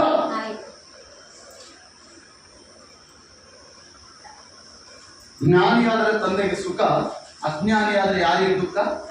ಅಯ್ಯೋ ಎಂಥವ್ನು ಎತ್ಬಿಟ್ಟೆಲ್ಲ ನಾನು, ಎಂಥವಳು ಎತ್ಬಿಟ್ಟೆಲ್ಲ ನಾನು, ಕ್ರಮ ಇಲ್ಲವಳು ಎತ್ಬಿಟ್ಟೆ, ಕ್ರಮ ಇಲ್ಲವನ್ನ ಎತ್ಬಿಟ್ಟೆ, ಏನು ಕತೆ ಇದು ಗೊತ್ತಾಗ್ತಾ ಇಲ್ಲಲ್ಲ ಅಂತೇಳಿ ದೇವರು ನಮ್ಮನ್ನು ನೋಡಿ ಪಶ್ಚಾತ್ತಾಪ ಪಡ್ತಾನೆ. ಪ್ರೇರೆ ಆ ಸ್ಥಿತಿಯಲ್ಲಿ ಇರ್ಬಾರ್ದು. ಮಕ್ಕಳು ನಮ್ಮ ಮಕ್ಕಳ ಮಾತು ಕೇಳಿದವರು ನಮ್ಗೆ ಎಷ್ಟು ನೋವಾಗ್ತದೆ? ನೋವಾಗ್ತದೆ ಇಲ್ವಾ? ಹಲ್ಲೆಲೂಯಾ. ಆ ವಾಕ್ಯ ಇನ್ನೊಂದ್ಸಲ ಓದು. ಮಗನು ಜ್ಞಾನಿಯಾದರೆ ತಂದೆಗೆ ಸುಖ. ಮಗನು ನೋಡ್ರಿ, ಮಗನು ನಾವು ಜ್ಞಾನದಿಂದ ಇರ್ಬೇಕಂತ ಈ ಲೋಕದಲ್ಲಿ ಬಿಡಿಸೋರು ಅನೇಕ ನಮ್ಮನ್ನು ಬಿಡಿಸ್ಬಿಡ್ತಾರೆ. ನೋಡ್ರಿ, ನಿಮ್ಮಲ್ಲಿ ಸ್ವಲ್ಪ ಯಾರಾದ್ರೂ ಹೆಚ್ಚು ಆಶೀರ್ವಾದ ಹೊಂದ್ರಿ. ನಮ್ಮ ಸಭೆಯಲ್ಲಿ ಒಂದು 10 ಜನ ಇದು ಅಂದ್ಕೊಂಡು ಅತಿ ಹೆಚ್ಚು ಆಶೀರ್ವಾದ ಹೊಂದ್ರೆ ನೆಕ್ಸ್ಟ್ ಟಾರ್ಗೆಟ್ ಆಶೀರ್ವಾದ ಹೊಂದಿದವನೇ ಸೈತಾನ ಅವನ ಹತ್ರ ಬರ್ತಾನೆ. ಅವ್ನಿಗೆ ಏನಕ್ಕಾಗಿ ಅವ್ರ ಆಶೀರ್ವಾದ ಎಲ್ಲ ಕೂಡ ಕಳಿಬೇಕು. ಎಷ್ಟೋ ವರ್ಷಗಳು ನೀವು ಸಭೆಗೆ ಬಂದು ದೇವರ ವಾಕ್ಯ ಕೇಳಿ ನಿಮ್ಮ ಜೀವಿತ ಕಟ್ಕೊಂಡು ಬೈಬಲ್ ಓದಿ ಪ್ರಾರ್ಥನೆ ಮಾಡಿ ನೀವು ಆಶೀರ್ವಾದ ಹೊಂದಿರ್ತೀರಿ. ಅದನ್ನ ಒಂದೇ ದಿವಸದಲ್ಲಿ ಕೊಡಬೇಕು ಮಾಡ್ಬಿಡ್ತಾನೆ. ಅವ್ನಿಗಿರೋ ಟಾರ್ಗೆಟ್ ಅದಷ್ಟೇ. ಮತ್ತೆ ದೇವರು ಅವನಿಗೆ ದೇವರ ಆರಾಧನೆ ಮಾಡಕ್ಕೆ ಬರ್ತದ್ರಿ. ದೇವರು ವಾಕ್ಯ ಉಪದೇಶ ಮಾಡಕ್ ಕೂಡ ಸಹಿತ ಅವನಿಗೆ ಗೊತ್ತು. ದೇವರ ಸಭೆಯಲ್ಲಿ ಬರೋದು ಕೂಡ ಅವನಿಗೆ ಗೊತ್ತು. ಯೋಗನ ಪುಸ್ತಕದಲ್ಲಿ ಯೋಗನ ಸಭೆಯಲ್ಲಿ ಪ್ರಾರ್ಥನೆ ಮಾಡುವಾಗ ಸೈತಾನ್ ಕೂಡ ಅಲ್ಲಿ ಹೋಗಿದ್ದಾನಂತ. ನನ್ನ ಆತ್ಮೀಯ ಸಹೋದರ, ತಂದೆಯನ್ನು ದುಃಖಪಡಿಸದೆ, ತಾಯಿಯನ್ನು ದುಃಖಪಡಿಸದೆ ಮಕ್ಕಳಾಗಿರ್ಬೇಕು. ತಂದೆ ತಾಯಿ ದೇವರಾಗಿದ್ದಾನೆ, ಆತ ನಾವು ದುಃಖಪಡಿಸಬಾರ್ದು. ಹಾಗೆ ನೆಕ್ಸ್ಟ್ ಬಂದ್ರೆ ತಂದೆ ತಾಯಿಗಳನ್ನ ನಾವೇನ್ ಮಾಡ್ಬಾರ್ದು, ಮಕ್ಕಳು ದುಃಖಪಡಿಸಬಾರ್ದು. ಮಗನ ಜ್ಞಾನಿ ಆದ್ರೆ ಯಾರಿಗೆ ಸುಖ ಅಂತ, ಅಜ್ಞಾನಿ ಆದ್ರೆ ದುಃಖ. ಇಲ್ಲಿ ಎರಡು ಹಿಂಗೆ ಆ ದೇವ ವಾಕ್ಯ ಕರೆಕ್ಟ್. ಅದು ಸುಖದಿಂದ ಬುದ್ಧಿವಂತನಾದ್ರೆ ತಂದೆ ಸಂತೋಷ ಪಡ್ತಾನೆ, ಯಾಕಂದ್ರೆ ತಂದೆ ಎಲ್ಲ ಹೊರಗಡೆ ಓಡಾಡೋದು. ಅವನ ಅಜ್ಞಾನಿ ಆಗಿಬಿಟ್ರೆ ತಾಯಿಗಳು ಎಂಥವನ್ನ ಎತ್ತಿಬಿಟ್ಟಲ್ಲ ನೀನು, ಇಂಥ ಮಗನನ್ನು ಎತ್ತಿಬಿಟ್ಟಲ್ಲ ನೀನು. ಅಲ್ಲೆಲ್ಲೂಯ್ಯ. ಲೋಕದ ವ್ಯವಹಾರದ ಬಗ್ಗೆ ನೋಡೋದಾದ್ರೆ ಹಿಂಗ. ಆದ್ರೆ ದೇವರ ವಿಷಯಕ್ಕೆ ಬಂದ್ರೆ ತಂದೆ ತಾಯಿಯಂತೆ ನಮಗೆ ದೇವರಿದ್ದಾನೆ. ಆತನ ಉಪದೇಶ ಬಹಳ ಕ್ರಮವಾಗಿ ನಾವು ಬುದ್ಧಿವಂತರ ಜ್ಞಾನವಂತರಾಗ ದೇವರಲ್ಲಿ. ಲೋಕ ನಮ್ಮನ್ನು ಬಿಡಿಸಕ್ಕೆ ನೋಡ್ತದೆ. ಲೋಕ ನಮ್ಮ ಸ್ಥಿತಿಗತಿಗಳನ್ನೆಲ್ಲ ಕೂಡ ಅಲ್ಲೋಲ ಕಲ್ಲೋಲ ಮಾಡಲಿಕ್ಕೆ ರೆಡಿ ಆಗಿದೆ. ನಮ್ಮ ವಿಶ್ವಾಸವನ್ನು ಕೊನೆಯವರೆಗೆ ಕಾಪಾಡಿಕೊಳ್ಬೇಕು. ಈ ದಿನದಲ್ಲ ಇದು, ಇವತ್ತೇ ಬಂದಿದ್ರು, ಇವತ್ತೇ ಆಶೀರ್ವಾದ ಬರಲ್ಲ. ಕೆಲವು ವರ್ಷಗಳಿಂದ ಕೆಲವರು ಬಂದಿದ್ವಿ, ನಾವೆಲ್ಲ ಕೆಲವು ವರ್ಷಗಳಿಂದ ಸೇವೆ ಮಾಡ್ತಾ ಇದ್ವಿ. ಸ್ವಲ್ಪ ಸ್ವಲ್ಪ ಕೂಡ್ತಾ ಇದೆ ಆಶೀರ್ವಾದ. ಅದನ್ನ ಸೈತಾನ ಏನ್ ಮಾಡ್ತಾನೆ ಹೇಳಿ, ಕೆಡ್ಸ್ಬೇಕು ಅನ್ಕೊಂಡ್ರೆ ಒಂದು ದಿವಸದಲ್ಲಿ ಕೆಡ್ಸ ಅಂತ ಹುಷಾರ. ಬಹಳ ಜಾಗ್ರತೆಯಿಂದ ಇರ್ಬೇಕು. ಒಂದೇ ನಿನ್ ಸಾಕ್ಷಿ ಹೋಯ್ತದ ಮುಗಿತದೆ. ನಿನ್ ಸಾಕ್ಷಿ ಹೋಯ್ತ ಸಭೆಯಲ್ಲಿ ನನಗೆ ಕೂಡ ಮನಸ್ಸಿರಲ್ಲ ನಿನ್ ಮೇಲೆ. ಇಂಪಾರ್ಟೆಂಟ್ ಅಲ್ಲಿ ಹೋಗ್ತೇವೆ. ಕ್ರಮವಿಲ್ಲದ ಜೀವಿತ ಎದಕ್ರಿ? ಕ್ರಮವಿಲ್ಲದ ಜೀವಿತ ಎದಕ್ಕೆ ಹೇಳೋದು? ಅದೆಲ್ಲ ಕೂಡ ಡ್ಯಾಮೇಜ್. ಅಲ್ಲೇ ತೂತು ಲಬ್ಬರ್ ಬಲೂನ್ಗೆ ಒಂದು ತೂತಾಕಿ ಅಲ್ಲಿ ಕಟ್ರಿ, ಮತ್ತೆ ಅದನ್ನೆಲ್ಲ ನೀವು ಯಾರದನ್ನ ಗಾಳಿ ಇದು ಮಾಡೋದು ಬೇಡ. ಆ ತೂತಿನಿಂದ ಗಾಳಿ ಹೋಗ್ತದೆ. ಆದ್ರೆ ಅದನ್ನು ಮುಚ್ಕೊಳ್ಳುವ ವಿಷಯದಲ್ಲಿ ಬಹಳ ಜಾಗೃತರಾಗಿರ್ಬೇಕು. ನಾವು ತಪ್ಪು ಮಾಡಿದ್ವ, ದೇವರೇ ತಪ್ಪು ಮಾಡಿದ ಕ್ಷಮಿಸಪ್ಪ, ಮತ್ತೆ ನಾನು ಈ ಕ್ರಿಯೆ ಮಾಡಲ್ಲ, ನನ್ನ ಬಲಪಡಿಸು, ನನ್ನ ಆಶೀರ್ವಾದ ಮಾಡು. ಎಲ್ಲ ವಿಷಯದಲ್ಲಿ ನಾನು ಕ್ರಮವಾಗಿರ್ಬೇಕು. ಸಭೆ ವಿಷಯದಲ್ಲಿ, ನನ್ನ ಕುಟುಂಬದ ವಿಷಯದಲ್ಲಿ, ತಾಯಿ ತಂದೆ ವಿಷಯದಲ್ಲಿ, ಆತ್ಮೀಯ ತಂದೆ ತಾಯಿಗಳು ಕೂಡ ಸಭೆಯಲ್ಲಿದ್ದಾರೆ, ಅವರ ವಿಷಯದಲ್ಲಿ ಕೂಡ ನಾನು ಕೇರ್ಫುಲ್ ಆಗಿರ್ಬೇಕು. ನನ್ನ ಜೀವಿತ ಸರಿಪಡಿಸುವುದಾಗಿ ನಾವು ಹೇಳುವುದಾದ್ರೆ ದೇವರ ವಾಕ್ಯ ಮತ್ತೆ ನಮ್ಮನ್ನು ಆಶೀರ್ವಾದ ಮಾಡ್ತಾರೆ. ಜ್ಞಾನೋಕ್ತಿ ಬಂದ ಪುಸ್ತಕ 6:20-21 ಇವೆಲ್ಲರನ್ನು ದೇವರು ಆಶೀರ್ವಾದ ಮಾಡಿರ್ಬೇಕು. ಕಂದ, ತಂದೆ ಆಜ್ಞೆಗಳನ್ನು ಕೈಗೊಳ್ಳು, ತಾಯಿಯ ಉಪದೇಶವನ್ನು ಬಿಡಬೇಡ, ಅವುಗಳನ್ನು ನಿನ್ನ ಹೃದಯಕ್ಕೆ ನಿರಂತರವಾಗಿ ಬಂಧಿಸು, ನಿನ್ನ ಕಂಠಕ್ಕೆ ಧರಿಸಿಕೋ. ನೀನು ನಡೆಯುವಾಗ ಆ ಉಪದೇಶವು ನಿನ್ನ ನಡೆಸುವುದು. ಮಲಗಿಕೊಂಡಾಗ ಯಾವ್ದು ಕಾಯ್ತದ ಅಂತ ಹೇಳ್ರಿ? ಯಾವ್ದು ಕಾಯ್ತದ ಅಂತ ಹೇಳ್ರಿ? ನಮ್ಮ ಮನೇಲಿ ಯಾವ್ದು ಕಾಯ್ತದಂತ? ನಿನ್ನ ಹೃದಯವನ್ನು ಯಾವ್ದು ಕಾಯ್ತದಂತ? ನೀನು ಮಲಗಿದ್ರೆ ದೇವರು ವಾಕ್ಯ ಉಪದೇಶ ಮಾಡ್ತದೆ ನಿನ್ನ ಪಕ್ಕದಲ್ಲಿ ಕೂತ್ಕೊಂಡು. ಹಲ್ಲೆಲೂಯಾ. ಕೀರ್ತನೆಯಲ್ಲಿ ಒಂದು ವಾಕ್ಯ ಇದೆ, ಯೆಹೋವನು ಪಟ್ಟಣವನ್ನು ಕಾಯದೆ ಹೋದರೆ ಕಾವಲಿಗಾರನು ವ್ಯರ್ಥ, ಯೆಹೋವನು ಪಟ್ಟಣವನ್ನು ಕಟ್ಟದೆ ಹೋದರೆ ಕಟ್ಟುವನು ಪ್ರಯಾಸ ಪಡುವುದು ಕೂಡ ವ್ಯರ್ಥ. ದೇವರು ವಾಕ್ಯ ನಮ್ಮಲ್ಲಿದ್ರೆ ಅರ್ಧ ರಾತ್ರಿಯಲ್ಲಿ ಕೂಡ ಅದು ನಿರಂತರ. ನೋಡ್ರಿ, ಕೆಲವರು ಆತ್ಮೀಯದಿಂದ ಇದ್ದವರಿಗೆ ಕೆಲವೊಂದು ಹಾಡುಗಳು ರಾತ್ರಿ ನೆನಪು ಬರ್ತಾ ಇರ್ತಾವ. ಕೆಲವರಿಗೆ ರಾತ್ರಿ ಪ್ರಾರ್ಥನೆ ಮಾಡುವ ಅಭ್ಯಾಸ ಇರ್ತದೆ. ರಾತ್ರಿ ಅರ್ಧರಾತ್ರಿಯಲ್ಲಿ ಪ್ರಾರ್ಥನೆ, ಅದು ದೇವರ ಒಂದು ಪ್ರೇರಣೆ. ಅದು ಹಲ್ಲೆಲೂಯಾ. ದೇವರ ಒಂದು ಪ್ರೇರಣೆ. ಅರ್ಧ ರಾತ್ರಿಯಲ್ಲಿ ಕೆಲವರಿಗೆ ಹಾಡುಗಳು ಮೈಂಡಲ್ಲಿ ಇರ್ತಾವ. ಕೆಲವು ಮಲಗಿದಾಗ ಯಾವುದೋ ಒಂದು ಹಾಡು ನೆನಪು ಬರ್ತಾ ಇರ್ತದೆ. ಅದು ಎದಕ್ಕೆ ನೆನಪು ಬರೋದು ಗೊತ್ತಾಗಲ್ಲ. ಬಟ್ ನಾನು ಗಾರ್ಡನ್ ಇದ್ರೆ ಆದ್ರೂ ಆ ವಾಕ್ಯ ನೆನಪು ಬರ್ತದೆ. ಬೆಳಗಿನ ಜಾವ ಇದ್ರು ಅದು ನೆನಪು ಬರ್ತದೆ. ವಾಕ್ಯ ಇರ್ತದೆ, ನೀನು ಮಲಗಿಕೊಂಡಾಗ ನನ್ನ ಉಪದೇಶವು. ಧೈರ್ಯಪಡಿಸೋದು ವಾಕ್ಯ.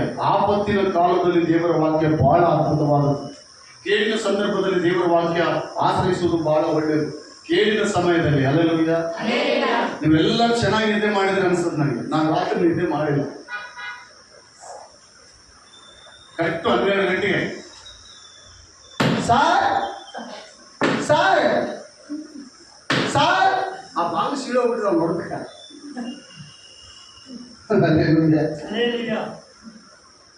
ಇವ್ ಮತ್ತೆ ಬಂದಂತ ನಾನು ಒಂದ್ ಕಡೆ ಸಂತೋಷ, ಒಂದ್ ಕಡೆ ದುಃಖ. ಬರೋದೇನೋ ಅಗ್ಲത്തിൽ ಬಂದ್ರೆ ಏನಾದ್ರು ಅವ್ನು ಸ್ವೀಕಾರ ಮಾಡಿ ಏನಾದ್ರು ಮಾಡ್ಬೋದು. ಸಾರ್ ಏನಪ್ಪ ಹೊಟ್ಟೆ ಸರ್ 12 ಗಂಟೆ ನಿಮ್ಗೆ ಊಟ ಇಡ್ಬೇಕಾ? ಅದರಿಂದ ದೇವ್ರ ಹೆಂಗಪ್ಪ ಇದು ಇವತ್ತೇನೋ ಮಾಡ್ತಾ ಇರೋದು ಅಂತ ನನಗೆ ಭಯ. ಒಂದು ಅರ್ಧ ತಾಸು ಮುಕ್ಕಾಲು ತಾಸು ಸತಾಯಿಸಿದ, ಹೆಂಗೋ ಕಳಿಸ್ಬಿಟ್ಟು ಹಿಂಗೆ ಮಾಡಿ ಹೋಗ್ಬಿಟ್ಟ. ನನಗೊಂದು ಆಲೋಚನೆ, ನನಗೆ ಎಷ್ಟು ದುಃಖ ಇದೆ ಅಂದರೆ ಇವ್ರು ತಂದೆ ತಾಯಿಗೆ ಎಷ್ಟು ದುಃಖ ಇದೆ. ಇವ್ರು ಈ ರೀತಿ ಎಂಪ್ಲಾಯ್ 78,000 ಸಂಬಳ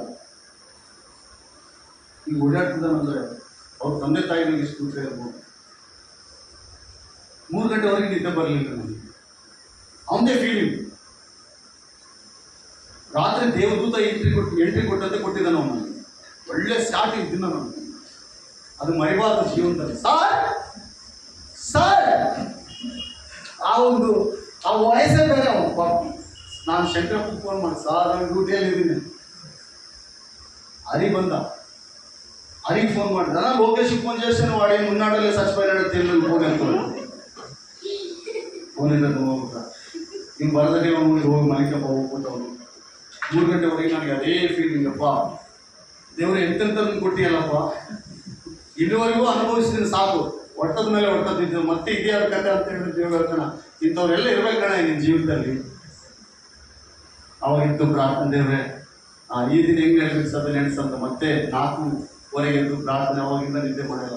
ಇವೆಲ್ಲರೂ ತುಂಬ ಚೆನ್ನಾಗಿ ನಿದ್ದೆ ಮಾಡಿದ್ವಿ. ಅಲ್ಲೆಲ್ಲೂಯ್ಯ. ನಿಮ್ಮ ಮಗದಲ್ಲಿ ಒಳ್ಳೆ ಕಳ ಇದೆ. ದೇವರಿಗೆ ಸ್ತೋತ್ರ. ನನ್ನ ಆತ್ಮೀಯರೇ ಗಮನಿಸಿದ ದೇವರ ವಾಕ್ಯ ನಮ್ಮನ್ನು ಮಲಗಿಕೊಂಡಾಗ ಕೂಡ ಉಪದೇಶ ಮಾಡ್ತದೆ. ಮುಂಚೆನೆ ಏನು ಮಾಡ್ಬೇಕಂತ ಅದೇ ಉಪದೇಶ ಮಾಡ್ತದೆ. ಮುಂಚೆನೆ ಹಿಂಗೆ ಹೋಗ್ಬೇಕಂತ ಕೂಡ ಅದು ಉಪದೇಶ ಮಾಡ್ತದೆ. ದೇವರ ದಾಹದಿಂದ ಇದ್ದವರಿಗೆ, ದೇವರ ದಾಹ ಉಳ್ಳವರಿಗೆ, ದೇವರ ದಾಹ ಉಳ್ಳವರನ್ನು ದೇವರು ಆಶೀರ್ವಾದ ಮಾಡ್ತಾನೆ. ಆ ವಾಕ್ಯ ಹೇಳ್ತದೆ, ನೀನು ಮಲಗಿಕೊಂಡಾಗ 21 ಅವುಗಳು ನಿನ್ನ ಹೃದಯಕ್ಕೆ ನಿರಂತರವಾಗಿ ಬಂಧಿಸು, ನಿನ್ನ ಕಂಠಕ್ಕೆ ಧರಿಸಿಕೋ. ಎಲ್ಲಿ ಧರಿಸಿಕೋ? ನಿನ್ನ ಮಾತಿನಲ್ಲಿ ಕೂಡ ದೇವರ ವಾಕ್ಯ ಇರ್ಬೇಕು. ಕೆಲವೊಂದ್ಸರಿ ಕೋಪ ಬರ್ತದೆ ನಮಗೆ. ಆ ಕೋಪದಲ್ಲಿ ಏನ್ ಮಾಡ್ತಾವೋ ಗೊತ್ತಿಲ್ಲ, ಮತ್ತೆ ಸ್ವಾರಿ ಹೇಳ್ಬೇಕು, ನೀನು ತಪ್ಪಲ್ಲ. ಅಲ್ಲೆಲ್ಲೂಯ್ಯ. ನಿನ್ನ ಕಂಠಕ್ಕೆ ಧರಿಸಿಕೋ. ನೀನು ನಡೆಯುವಾಗ ಆ ಉಪದೇಶವು ನಿನ್ನನ್ನು ನಡೆಸುವುದು. ಯಾವುದು? ದೇವರ ವಾಕ್ಯನೇ ನಡೆಸುತ್ತಂತ. ಗಮನಿಸಿದ ಆತ್ಮೀಯ ಸಹೋದರ, ದೇವರ ವಾಕ್ಯ ನಮ್ಮನ್ನು ನಡೆಸದೆ ಮಲಗಿಕೊಂಡಾಗ ಕಾಯುವುದು. ಮಲಗಿಕೊಂಡಾಗ ನೀನು ಏನ್ ಮಾಡ್ತದೆ ಅಂತ ಹೇಳಿ ಕಾಯುವುದು. ಪಿಚಾಚಿಯಿಂದ ಕಾಪಾಡ್ತದೆ ದೇವರು ನಿನ್ನ. ಯಾವುದೇ ಪಿಚಾಚಿ, ಸೈತಾನನಿಂದ, ಕೆಡುಕನ ಅಗ್ನಿಬಾಣಗಳಿಂದ, ದುಷ್ಟಶಕ್ತಿಯಿಂದ, ಅಂಧಕಾರ ಬಲದಿಂದ ದೇವರ ವಾಕ್ಯ ಮಾತ್ರ ಕಾಪಾಡಿದೆ. ಅದಕ್ಕೆ ಬಲ ಇದೆ. ದೇವರ ವಾಕ್ಯಕ್ಕೆ ಮಾತ್ರ ಬಲ ಇರೋದು. ದೇವರ ವಾಕ್ಯಕ್ಕೆ ಮಾತ್ರ ಕೆಲವು ವಿಷಯಗಳು ಅರಿಕೊಳ್ತಾ ಹೊರತು ಇನ್ಯಾವುದಕ್ಕೆ ಈ ಭೂಮಿ ಮೇಲೆ ಅರಿಕೊಳ್ಳಿಕ್ಕೆ ಸಾಧ್ಯನೇ ಇಲ್ಲ. Hallelujah, hallelujah. ನೆಕ್ಸ್ಟ್ ನೋಡಿಕೊಳ್ಳೋಣ, ಮುಗಿಸ್ಕೊಳ್ಳೋಣ ಬ್ರದರ್. ನೆಕ್ಸ್ಟ್ ವಾಕ್ಯ ಯೆಶಾಯನ ಪ್ರವಾದನೆ ಗ್ರಂಥ 65ನೇ ಅಧ್ಯಾಯ 12-13. ಕೊನೆಯದಾಗಿ ದೇವರು ನಮ್ಮನ್ನು ದಿನವೆಲ್ಲ ಕರೀತಾ ಇದ್ದಾನೆ. ಆತನ ಪ್ರಜೆಗಳಲ್ಲಿ ಆತನ ಉಪದೇಶ ಮಾಡಲಿಕ್ಕೆ, ಆತನ ಬೋಧನೆ ಮಾಡಲಿಕ್ಕೆ, ಆತನ ಆಕರ್ಷಣೆಯಲ್ಲಿ ನಾವು ಇರುವುದಕ್ಕಾಗಿ, ಆತನ ಆಶೀರ್ವಾದ ಹೊಂದುವುದಕ್ಕಾಗಿ ದೇವರು ಕರೆದ್ರೆ ನಾವು ಅನೇಕ ಆವರ್ತಿ ಆತನ ಆ ಒಂದು ಮಾತಿಗೆ ಅವಿಧೇಯರಾಗಿ ಮಾಡ್ತಾ ಇದ್ದೀವಿ. 65:12 ಐಸಾಯ ಚಾಪ್ಟರ್ 65 verse 12-13. 65:12. ನೀವೆಲ್ಲರೂ ಕೊಲೆಗಳಿಗಾಗಿ ಏನೇನೋ ಅದೇ ನೂ ಚದುವರಿ.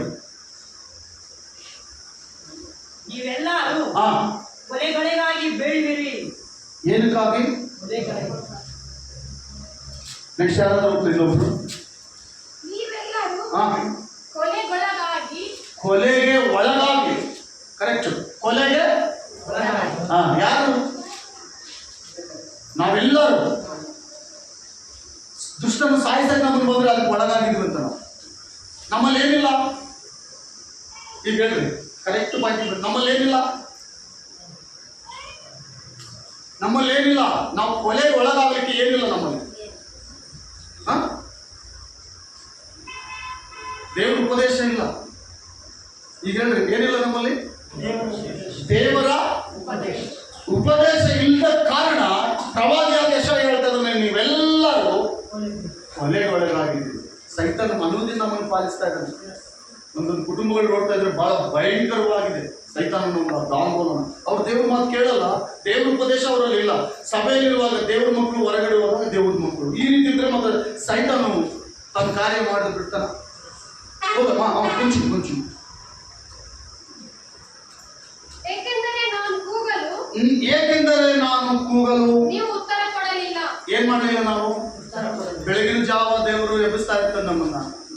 ಎದ್ದಳಪ್ಪ, ಈ ದಿನ ಬಹಳ ಶೋಧನೆ, ಪ್ರಾರ್ಥನೆ ಮಾಡಿ. ಎದ್ದಳಮ್ಮ, ಪ್ರಾರ್ಥನೆ ಮಾಡು. ಎದ್ದಳಮ್ಮ, ಪ್ರಾರ್ಥನೆ ಮಾಡು. ವಾಕ್ಯ ಓದಕ್ಕೆ ಬರ್ತಾ ಇದೆಯಾ?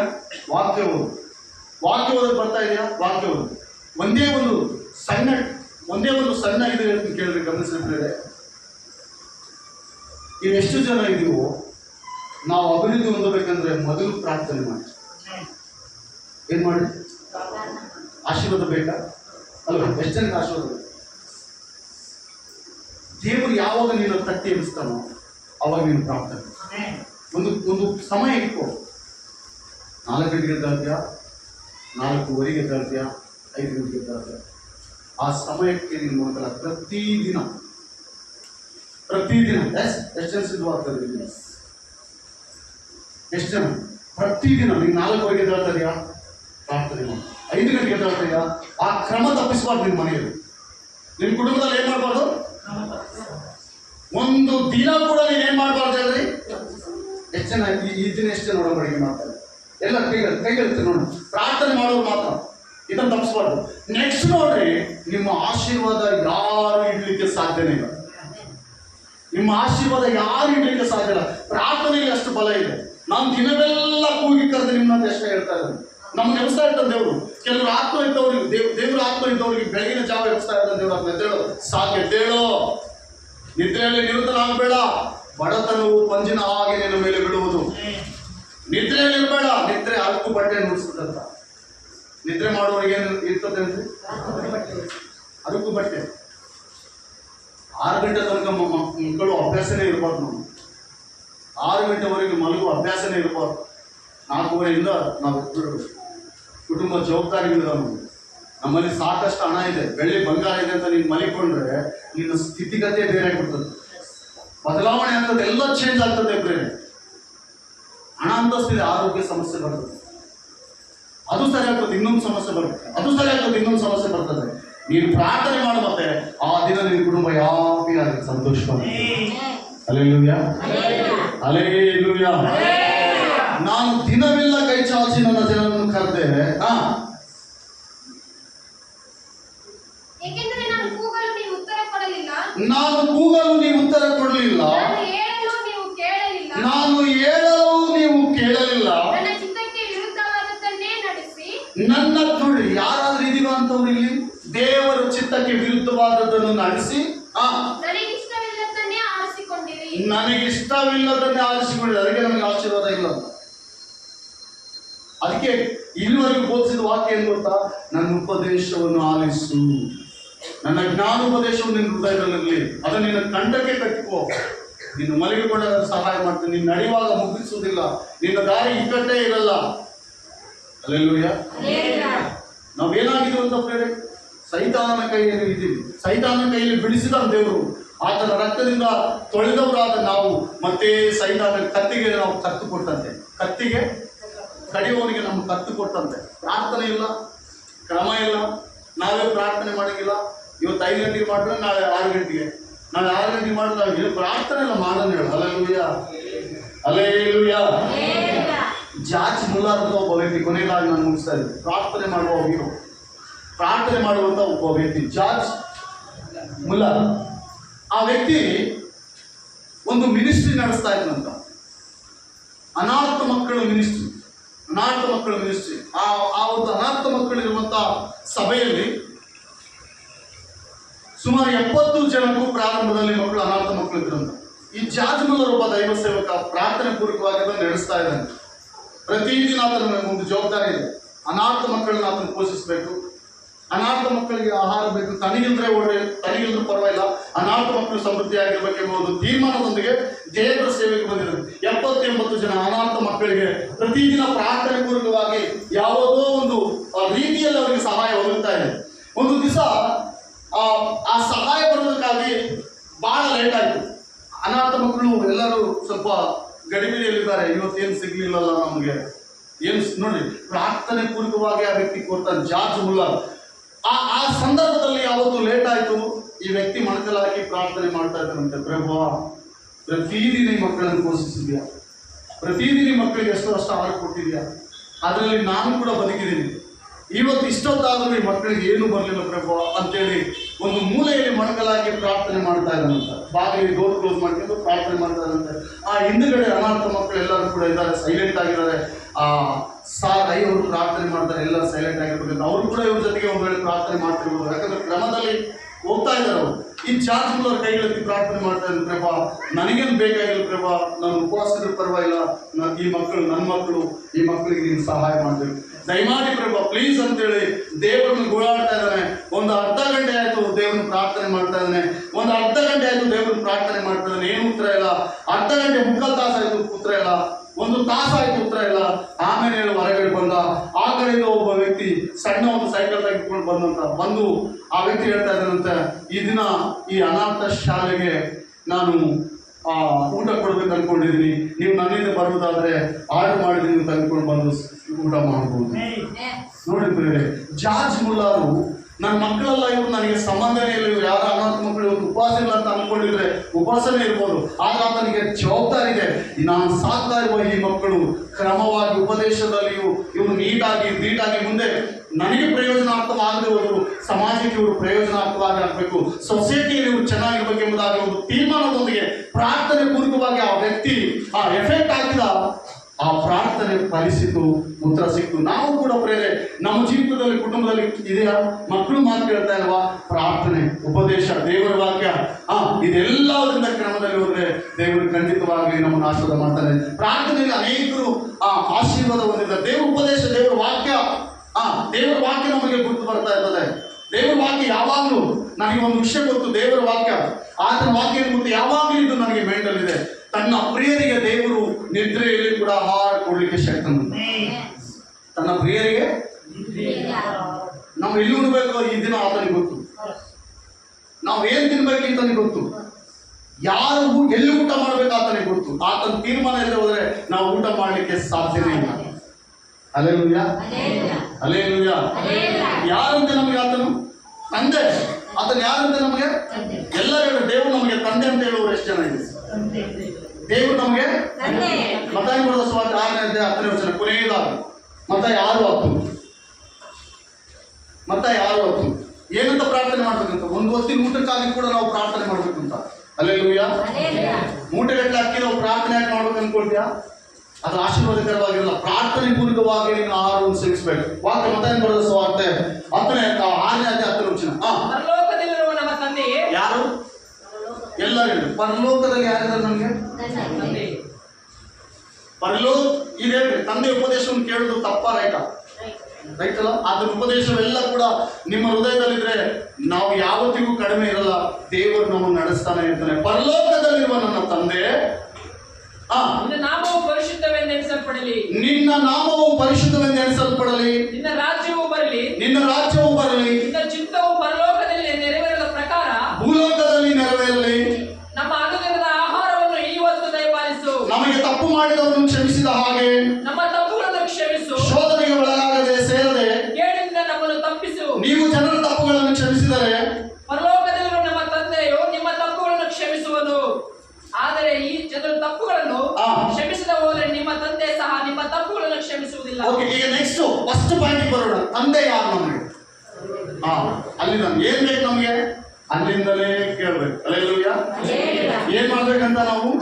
ಪರಲೋಕಕ್ಕೆ ಬೆಳಗಿನ ಜಾವ ಕೈಗೆತ್ತಿ ಪ್ರಾರ್ಥನೆ ಮಾಡಬೇಕು. ದೇವ ಈ ದಿನ ನಡೆಸು. ನಿನ್ನಲ್ಲಿ ಸಾಕಾಗಷ್ಟಿರ್ಲಿ,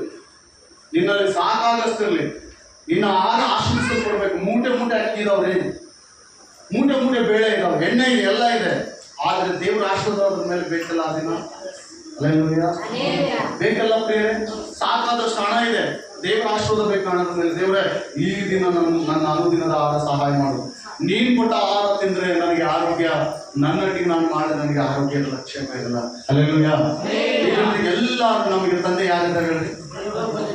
ನಾವು ಆತನ ಸನ್ಮಾನಿಸ್ಬೇಕು, ಆತನ ಉಪದೇಶ ಕೇಳಬೇಕು, ಆತನ ಸನ್ಮಾನಿಸ್ಬೇಕು, ಆತನ ಉಪದೇಶ ಕೇಳಬೇಕು. ಆತನ ಆಜ್ಞೆಗಳಿಗೆ ನಾವು ತಗ್ಗಿದ್ರೆ ದೇವರ ಬಲವಾದ ಆಶೀರ್ವಾದ ನಮ್ಮೆಲ್ಲರ ಮೇಲೆ ಇರಬಹುದು. ಕಣ್ಣುಗಳನ್ನು ಮುಚ್ಚಿ ನಾವೆಲ್ಲರೂ ಪ್ರಾರ್ಥನೆ ಮಾಡೋಣ. ಬಂದಿರುವ ಎಲ್ಲರೂ ಕೂಡ ಕಣ್ಣುಗಳನ್ನು ಮುಚ್ಚಿ ದೇವಾದಿ ದೇವರಿಗೆ ಪ್ರಾರ್ಥನೆ ಮಾಡೋಣ. ಮಣಗಾಲ ಹಾಕಿ ಸಾಧ್ಯವಾದರೆ ಒಬ್ಬ ಪರಲೋಕದಲ್ಲಿರುವ ನನ್ನ ತಂದೆಯೇ, ನಮ್ಮ ಅನುದಿನದ ಆಹಾರವು ದಯಪಾಲಿಸು. ದೇವರ ವಾಕ್ಯದಲ್ಲಿ ದಿನ ಅನೇಕ ವಿಷಯಗಳನ್ನು ಕಲ್ತ್ಕೊಂಡಿದ್ವಿ. ನಮ್ಮ ಮಕ್ಕಳಿಗೆ ನಾವು ನಮ್ಮ ಮಕ್ಕಳನ್ನು ಕ್ರಮವಾಗಿ ಬೆಳೆಸಬೇಕು. ಮಕ್ಕಳಿಗೆ ತಂದೆ ತಾಯಿಗೆ ವಿಧೇಯರಾಗಿರಲಿ, ಅವರಿಗೆ ಕೋಪ ಎಬ್ಬಿಸಬೇಡ್ರಿ, ತಂದೆ ತಾಯಿಯ ಮಾತನ್ನು ಕೇಳಬೇಕೆಂಬುದಾಗಿ. ಹಾಲೆಲೂಯ. ಸರ್ವಶಕ್ತನೇ ನಿನಗೆ ವಂದನೆಯಪ್ಪ. ಈ ದಿನ ನಮ್ಮೊಂದಿಗೆ ಮಾತನಾಡಲಿಕ್ಕಾಗಿ ಸ್ತೋತ್ರ. ಅನೇಕ ವಿಷಯಗಳು ನಾನೇನಾದರೂ ತಂದೆ ತಾಯಿ ಮಾತು ಕೇಳದೆ ಹೋದರೆ ನನ್ನ ಕ್ಷಮಿಸಪ್ಪ. ನನ್ನ ತಂದೆಯನ್ನು ಸನ್ಮಾನಿಸುವುದಾದ್ರೆ, ನನ್ನ ತಾಯಿಯನ್ನು ಸನ್ಮಾನಿಸುವುದಾದ್ರೆ ಈ ಭೂಮಿ ಮೇಲೆ ಅನೇಕ ಆವರ್ತಿ ನಾನು ಬದುಕಬಹುದು. ನನ್ನ ಆಯಾಸ ವೃದ್ಧಿ ಆಗ್ತದೆ, ನನಗೆ ಕ್ಷೇಮ ಶಾಂತಿ ಅಲ್ಲಿಂದಲೇ ಬರ್ತದೆ ಎಂಬುದಾಗಿ ದೇವರ ವಾಕ್ಯ ಹೇಳ್ತದೆ. ಗಂಧ ಮಗನೇ, ನಿನ್ನ ತಂದೆಯ ಉಪದೇಶವನ್ನು ಕೇಳು, ನಿನ್ನ ತಾಯಿ ಬೋಧನೆಯನ್ನು ತೊರೆಯಬೇಡ. ಅವು ನಿನ್ನ ಕಲೆಯ ಅಂದದ ಪುಷ್ಟಿ ಕಿರೀಟ, ಕೊರಳಿಗೆ ಆಹಾರ. ಮಗನೇ, ಪಾಪಿಗಳ ದುಷ್ಟನೆಯನ್ನು ಮಾಡಿದರೆ ನೀನು ಒಪ್ಪಬೇಡ. ದೇವರಿಗೆ ನಮ್ಮನ್ನು ಗದರಿಸ್ತಾ ಇದ್ದಾನೆ. ನಾವು ಪಾಪಿಗಳ ಸಂಗಡ ಇದೀವ, ಪಾಪಾತ್ಮನ ಮಾರ್ಗದಲ್ಲಿದ್ದೀವ, ದೇವರ ಮಾತನ್ನು ಕೇಳ್ತಾ ಇದೀವ, ದೇವರ ಆಜ್ಞೆಗಳನ್ನು ಕೈಗೊಂಡು ನಡೀತಾ ಇದೀವ ಎಂಬುದಾಗಿ. ಹಾಲೆಲೂಯ. ಪರಿಶುದ್ಧನಾದ ದೇವರೇ ನಿನಗೆ ಸ್ತೋತ್ರ. ಎಫೆಸೀಯರ ಬರೆದ ಪತ್ರಿಕೆ 6ನೇ ಅಧ್ಯಾಯದಲ್ಲಿ 1ನೇ ವಚನದಲ್ಲಿ ನಾವು ನೋಡುವಾಗ, ಮಕ್ಕಳಿಲ್ಲ ನೀವೆಲ್ಲರೂ ತಂದೆ ತಾಯಿಗಳಿಗೆ ವಿಧೇಯರಾಗಿರಂತೆ ಕರ್ತನಿಗೆ ಮೆಚ್ಚುಗೆ ಆದ ರೀತಿಯಲ್ಲಿ ನಿಮ್ಮ ತಂದೆ ತಾಯಿಗಳನ್ನು ಸನ್ಮಾನಿಸಿರುವುದಾಗಿ. ಹಾಗೆ ಕೆಳಗಿನ ವಚನದಲ್ಲಿ ತಂದೆ ತಾಯಿಗಳೇ ನಿಮ್ಮ ಮಕ್ಕಳಿಗೆ ಸಿಟ್ಟನ್ನು ನೆನೆಸಬೇಡ್ರಿ, ಕೋಪವನ್ನು ನೆನೆಸಬೇಕೆಂಬುದಾಗಿ. ಆ ಕೋಪಕ್ಕೆ ಕಾರಣ ತಂದೆ ತಾಯಿಗಳೇ. ಮಕ್ಕಳು ಕ್ರಮ ತಪ್ಪುವುದಕ್ಕೆ, ದಾರಿ ತಪ್ಪುವುದಕ್ಕೆ ಮಕ್ಕಳೇ ಕಾರಣ ಎಂಬುದಾಗಿ, ತಂದೆ ತಾಯಿಗಳೇ ಕಾರಣ ಎಂಬುದಾಗಿ ದೇವರ ವಾಕ್ಯ ಹೇಳ್ತದೆ. ನಮ್ಮನ್ನು ನಾವು ಸರಿಪಡಿಸಿಕೊಳ್ಳೋಣ. ನಮ್ಮ ಜೀವಿತ, ನಮ್ಮ ಒಂದು ಜೀವನ ಶೈಲಿ ಹೆಂಗಿದೆ ಎಂಬುದಾಗಿ ನಾವು ಪರೀಕ್ಷೆ ಮಾಡಿಕೊಳ್ಳೋಣ. ಹಾಗೆ ಸರ್ವಶಕ್ತನಾದ ದೇವರು 4:4 ಹೇಳ್ತಾನೆ, ಕಂದ ನನ್ನ ಉಪದೇಶವನ್ನು ಮರೆಯಬೇಡ, ನನ್ನ ಬೋಧನೆಯನ್ನು ಕೈಗೊಳ್ಳ ಎಂಬುದಾಗಿ. ಹಾಗೆ ಮಗನೇ, ನೀನು ಮಗನು ಜ್ಞಾನಿಯಾದರೆ ತಂದೆಗೆ ಸುಖ, ಅಜ್ಞಾನಿಯಾದರೆ ತಾಯಿಗೆ ದುಃಖ ಎಂಬುದಾಗಿ. ದುಃಖಪಡಿಸುವ ಮಕ್ಕಳು ಇಲ್ಲಿ ಯಾರಿಲ್ಲದಂತೆ ಪ್ರೇಮ. ಎಲ್ಲರೂ ತಂದೆ ತಾಯಿಗಳನ್ನು ಸನ್ಮಾನಿಸುವ ಮಕ್ಕಳಾಗಿರಲಿ. ಹಾಗೆ ನಾವು ನೀನೇನಾದ್ರೂ ದುಃಖಪಡಿಸಿದ್ರೆ ಕ್ಷಮಿಸಪ್ಪ. ಈಗ ನಾವು ಒಪ್ಪಿಕೊಳ್ತಾ ಇದ್ದೀವಿ ಈ ಪಾಪದ ಲೋಕದಲ್ಲಿ ಪ್ರೇಮ. ನಾವೇನಾದ್ರೂ ದುಃಖಪಡಿಸಿದ್ರೆ ಕ್ಷಮಿಸು. ಎಷ್ಟು ಜನ ಪ್ರಾರ್ಥನೆ ಮಾಡ್ತಾ ಇದ್ದೀವಿ? ನಾವೇನಾದ್ರೂ ತಪ್ಪು ಹೋಗಿದ್ರೆ ಕ್ಷಮಿಸಪ್ಪ ಎಂದು ಕೈಗಳಲ್ಲಿ ಪ್ರಾರ್ಥನೆ ಮಾಡಿ. ದೇವ ನಿನಗೆ ದುಃಖಪಡಿಸಿದ್ರೆ ಕ್ಷಮಿಸು. ನಾನು ದುಃಖಪಡಿಸುವ ಮಗಳಾಗಬಾರ್ದು, ನಾನು ದುಃಖಪಡಿಸುವ ಮಗಳಾಗಬಾರ್ದು ಪ್ರೇಮ. ನಿನ್ನನ್ನು ಸನ್ಮಾನಿಸುವ ಮಗಳಾಗಿ, ನಿನಗೆ ಕೀರ್ತಿ ತರುವ ಮಗನಾಗಿಯೂ ಇರಬೇಕೆಂಬುದಾಗಿ ಪ್ರಾರ್ಥನೆ ಮಾಡೋಣ. ಎಲ್ಲರೂ ಪ್ರಾರ್ಥನೆ ಮಾಡೋಣ. Hallelujah, hallelujah, hallelujah. ನಮ್ಮ ಮಕ್ಕಳ ಕ್ರಮದಲ್ಲಿ ಹೋಗ್ಬೇಕು ಪ್ರಭು. ನಮ್ಮ ಮಕ್ಕಳಿಗೆ ವಿಧೇಯರಾಗಬೇಕು, ನಾವು ನಿಮಗೆ ವಿಧೇಯರಾಗಬೇಕು. ಅವರು ವಾಕ್ಯದೊಂದಿಗೆ ಕಟ್ಟಲ್ಪಡಬೇಕು, ವಾಕ್ಯ ಉಪದೇಶದೊಂದಿಗೆ ಕಟ್ಟಲ್ಪಡಬೇಕು. ದೇವರ ಭಯದೊಂದಿಗೆ ಅವರನ್ನು ಕಟ್ಟಬೇಕು. ಈ ಮಾಯ ಲೋಕದಲ್ಲಿ, ಈ ಜಾಲಿಯ ಈ ಒಂದು ಪ್ರೀತಿ ಇಲ್ಲದ ಲೋಕದಲ್ಲಿ ನಮ್ಮ ಮಕ್ಕಳು ನಾವು ಎಲ್ಲೇ ಕೂಡ ಬಿಟ್ಕೊಳ್ಬಾರ್ದಪ್ಪ. ನಿನ್ನ ಭಯಭಕ್ತಿಯಲ್ಲಿ ನಮ್ಮನ್ನು ಸೇರಿಸು. ನಿನ್ನ ಭಯಭಕ್ತಿಯಲ್ಲಿ, ನಿನ್ನ ಆಶೀರ್ವಾದದಲ್ಲಿ, ನಿನ್ನ ವಾಕ್ಯದೊಂದಿಗೆ ನಮ್ಮ ನಡೆಸಯ್ಯ. ಈ ದಿನ ನಮಗೆ ಉಪದೇಶ ಮಾಡಿದಿ. ನಿನ್ನ ಉಪದೇಶ ನನಗೆ ಬೇಕು, ನಿನ್ನ ಉಪದೇಶ ನನಗೆ ಅಗತ್ಯವಿದೆ. ನೀನು ಉಪದೇಶ ನಾನು ಮಲಗಿದಾಗ ಕಾಯ್ತದೆ, ನಿನ್ನ ಉಪದೇಶ ನಾನು ಮಲಗಿದಾಗ ನನ್ನನ್ನು ಎಚ್ಚರ ಮಾಡ್ತದೆ, ನನಗೆ ಆಶೀರ್ವಾದ ದಕ್ಕದೆ ಎಂಬುದಾಗಿ. Hallelujah, hallelujah, hallelujah. ಸ್ತೋತ್ರ, ಸ್ತೋತ್ರ, ಸ್ತೋತ್ರ. ಪರಿಶುದ್ಧನೇ ನಿನಗೆ ಸ್ತೋತ್ರ, ನೀತಿವಂತನೇ ನಿನಗೆ ಸ್ತೋತ್ರ, ನಂಬಿಗಸ್ತನೇ ನಿನಗೆ ಸ್ತೋತ್ರಪ್ಪ. ಪ್ರಾರ್ಥನೆ ಮಾಡೋಣ ಕೇಳಲ್ಪಟ್ಟ ವಾಕ್ಯಕ್ಕಾಗಿ. ನಮ್ಮ ಮಧ್ಯದಲ್ಲಿ ಸಹೋದರಿ ಹನುಮಕ್ಕ ಪ್ರಾರ್ಥನೆ ಮಾಡ್ತಾರೆ ಕೇಳಲ್ಪಟ್ಟ ವಾಕ್ಯಕ್ಕಾಗಿ.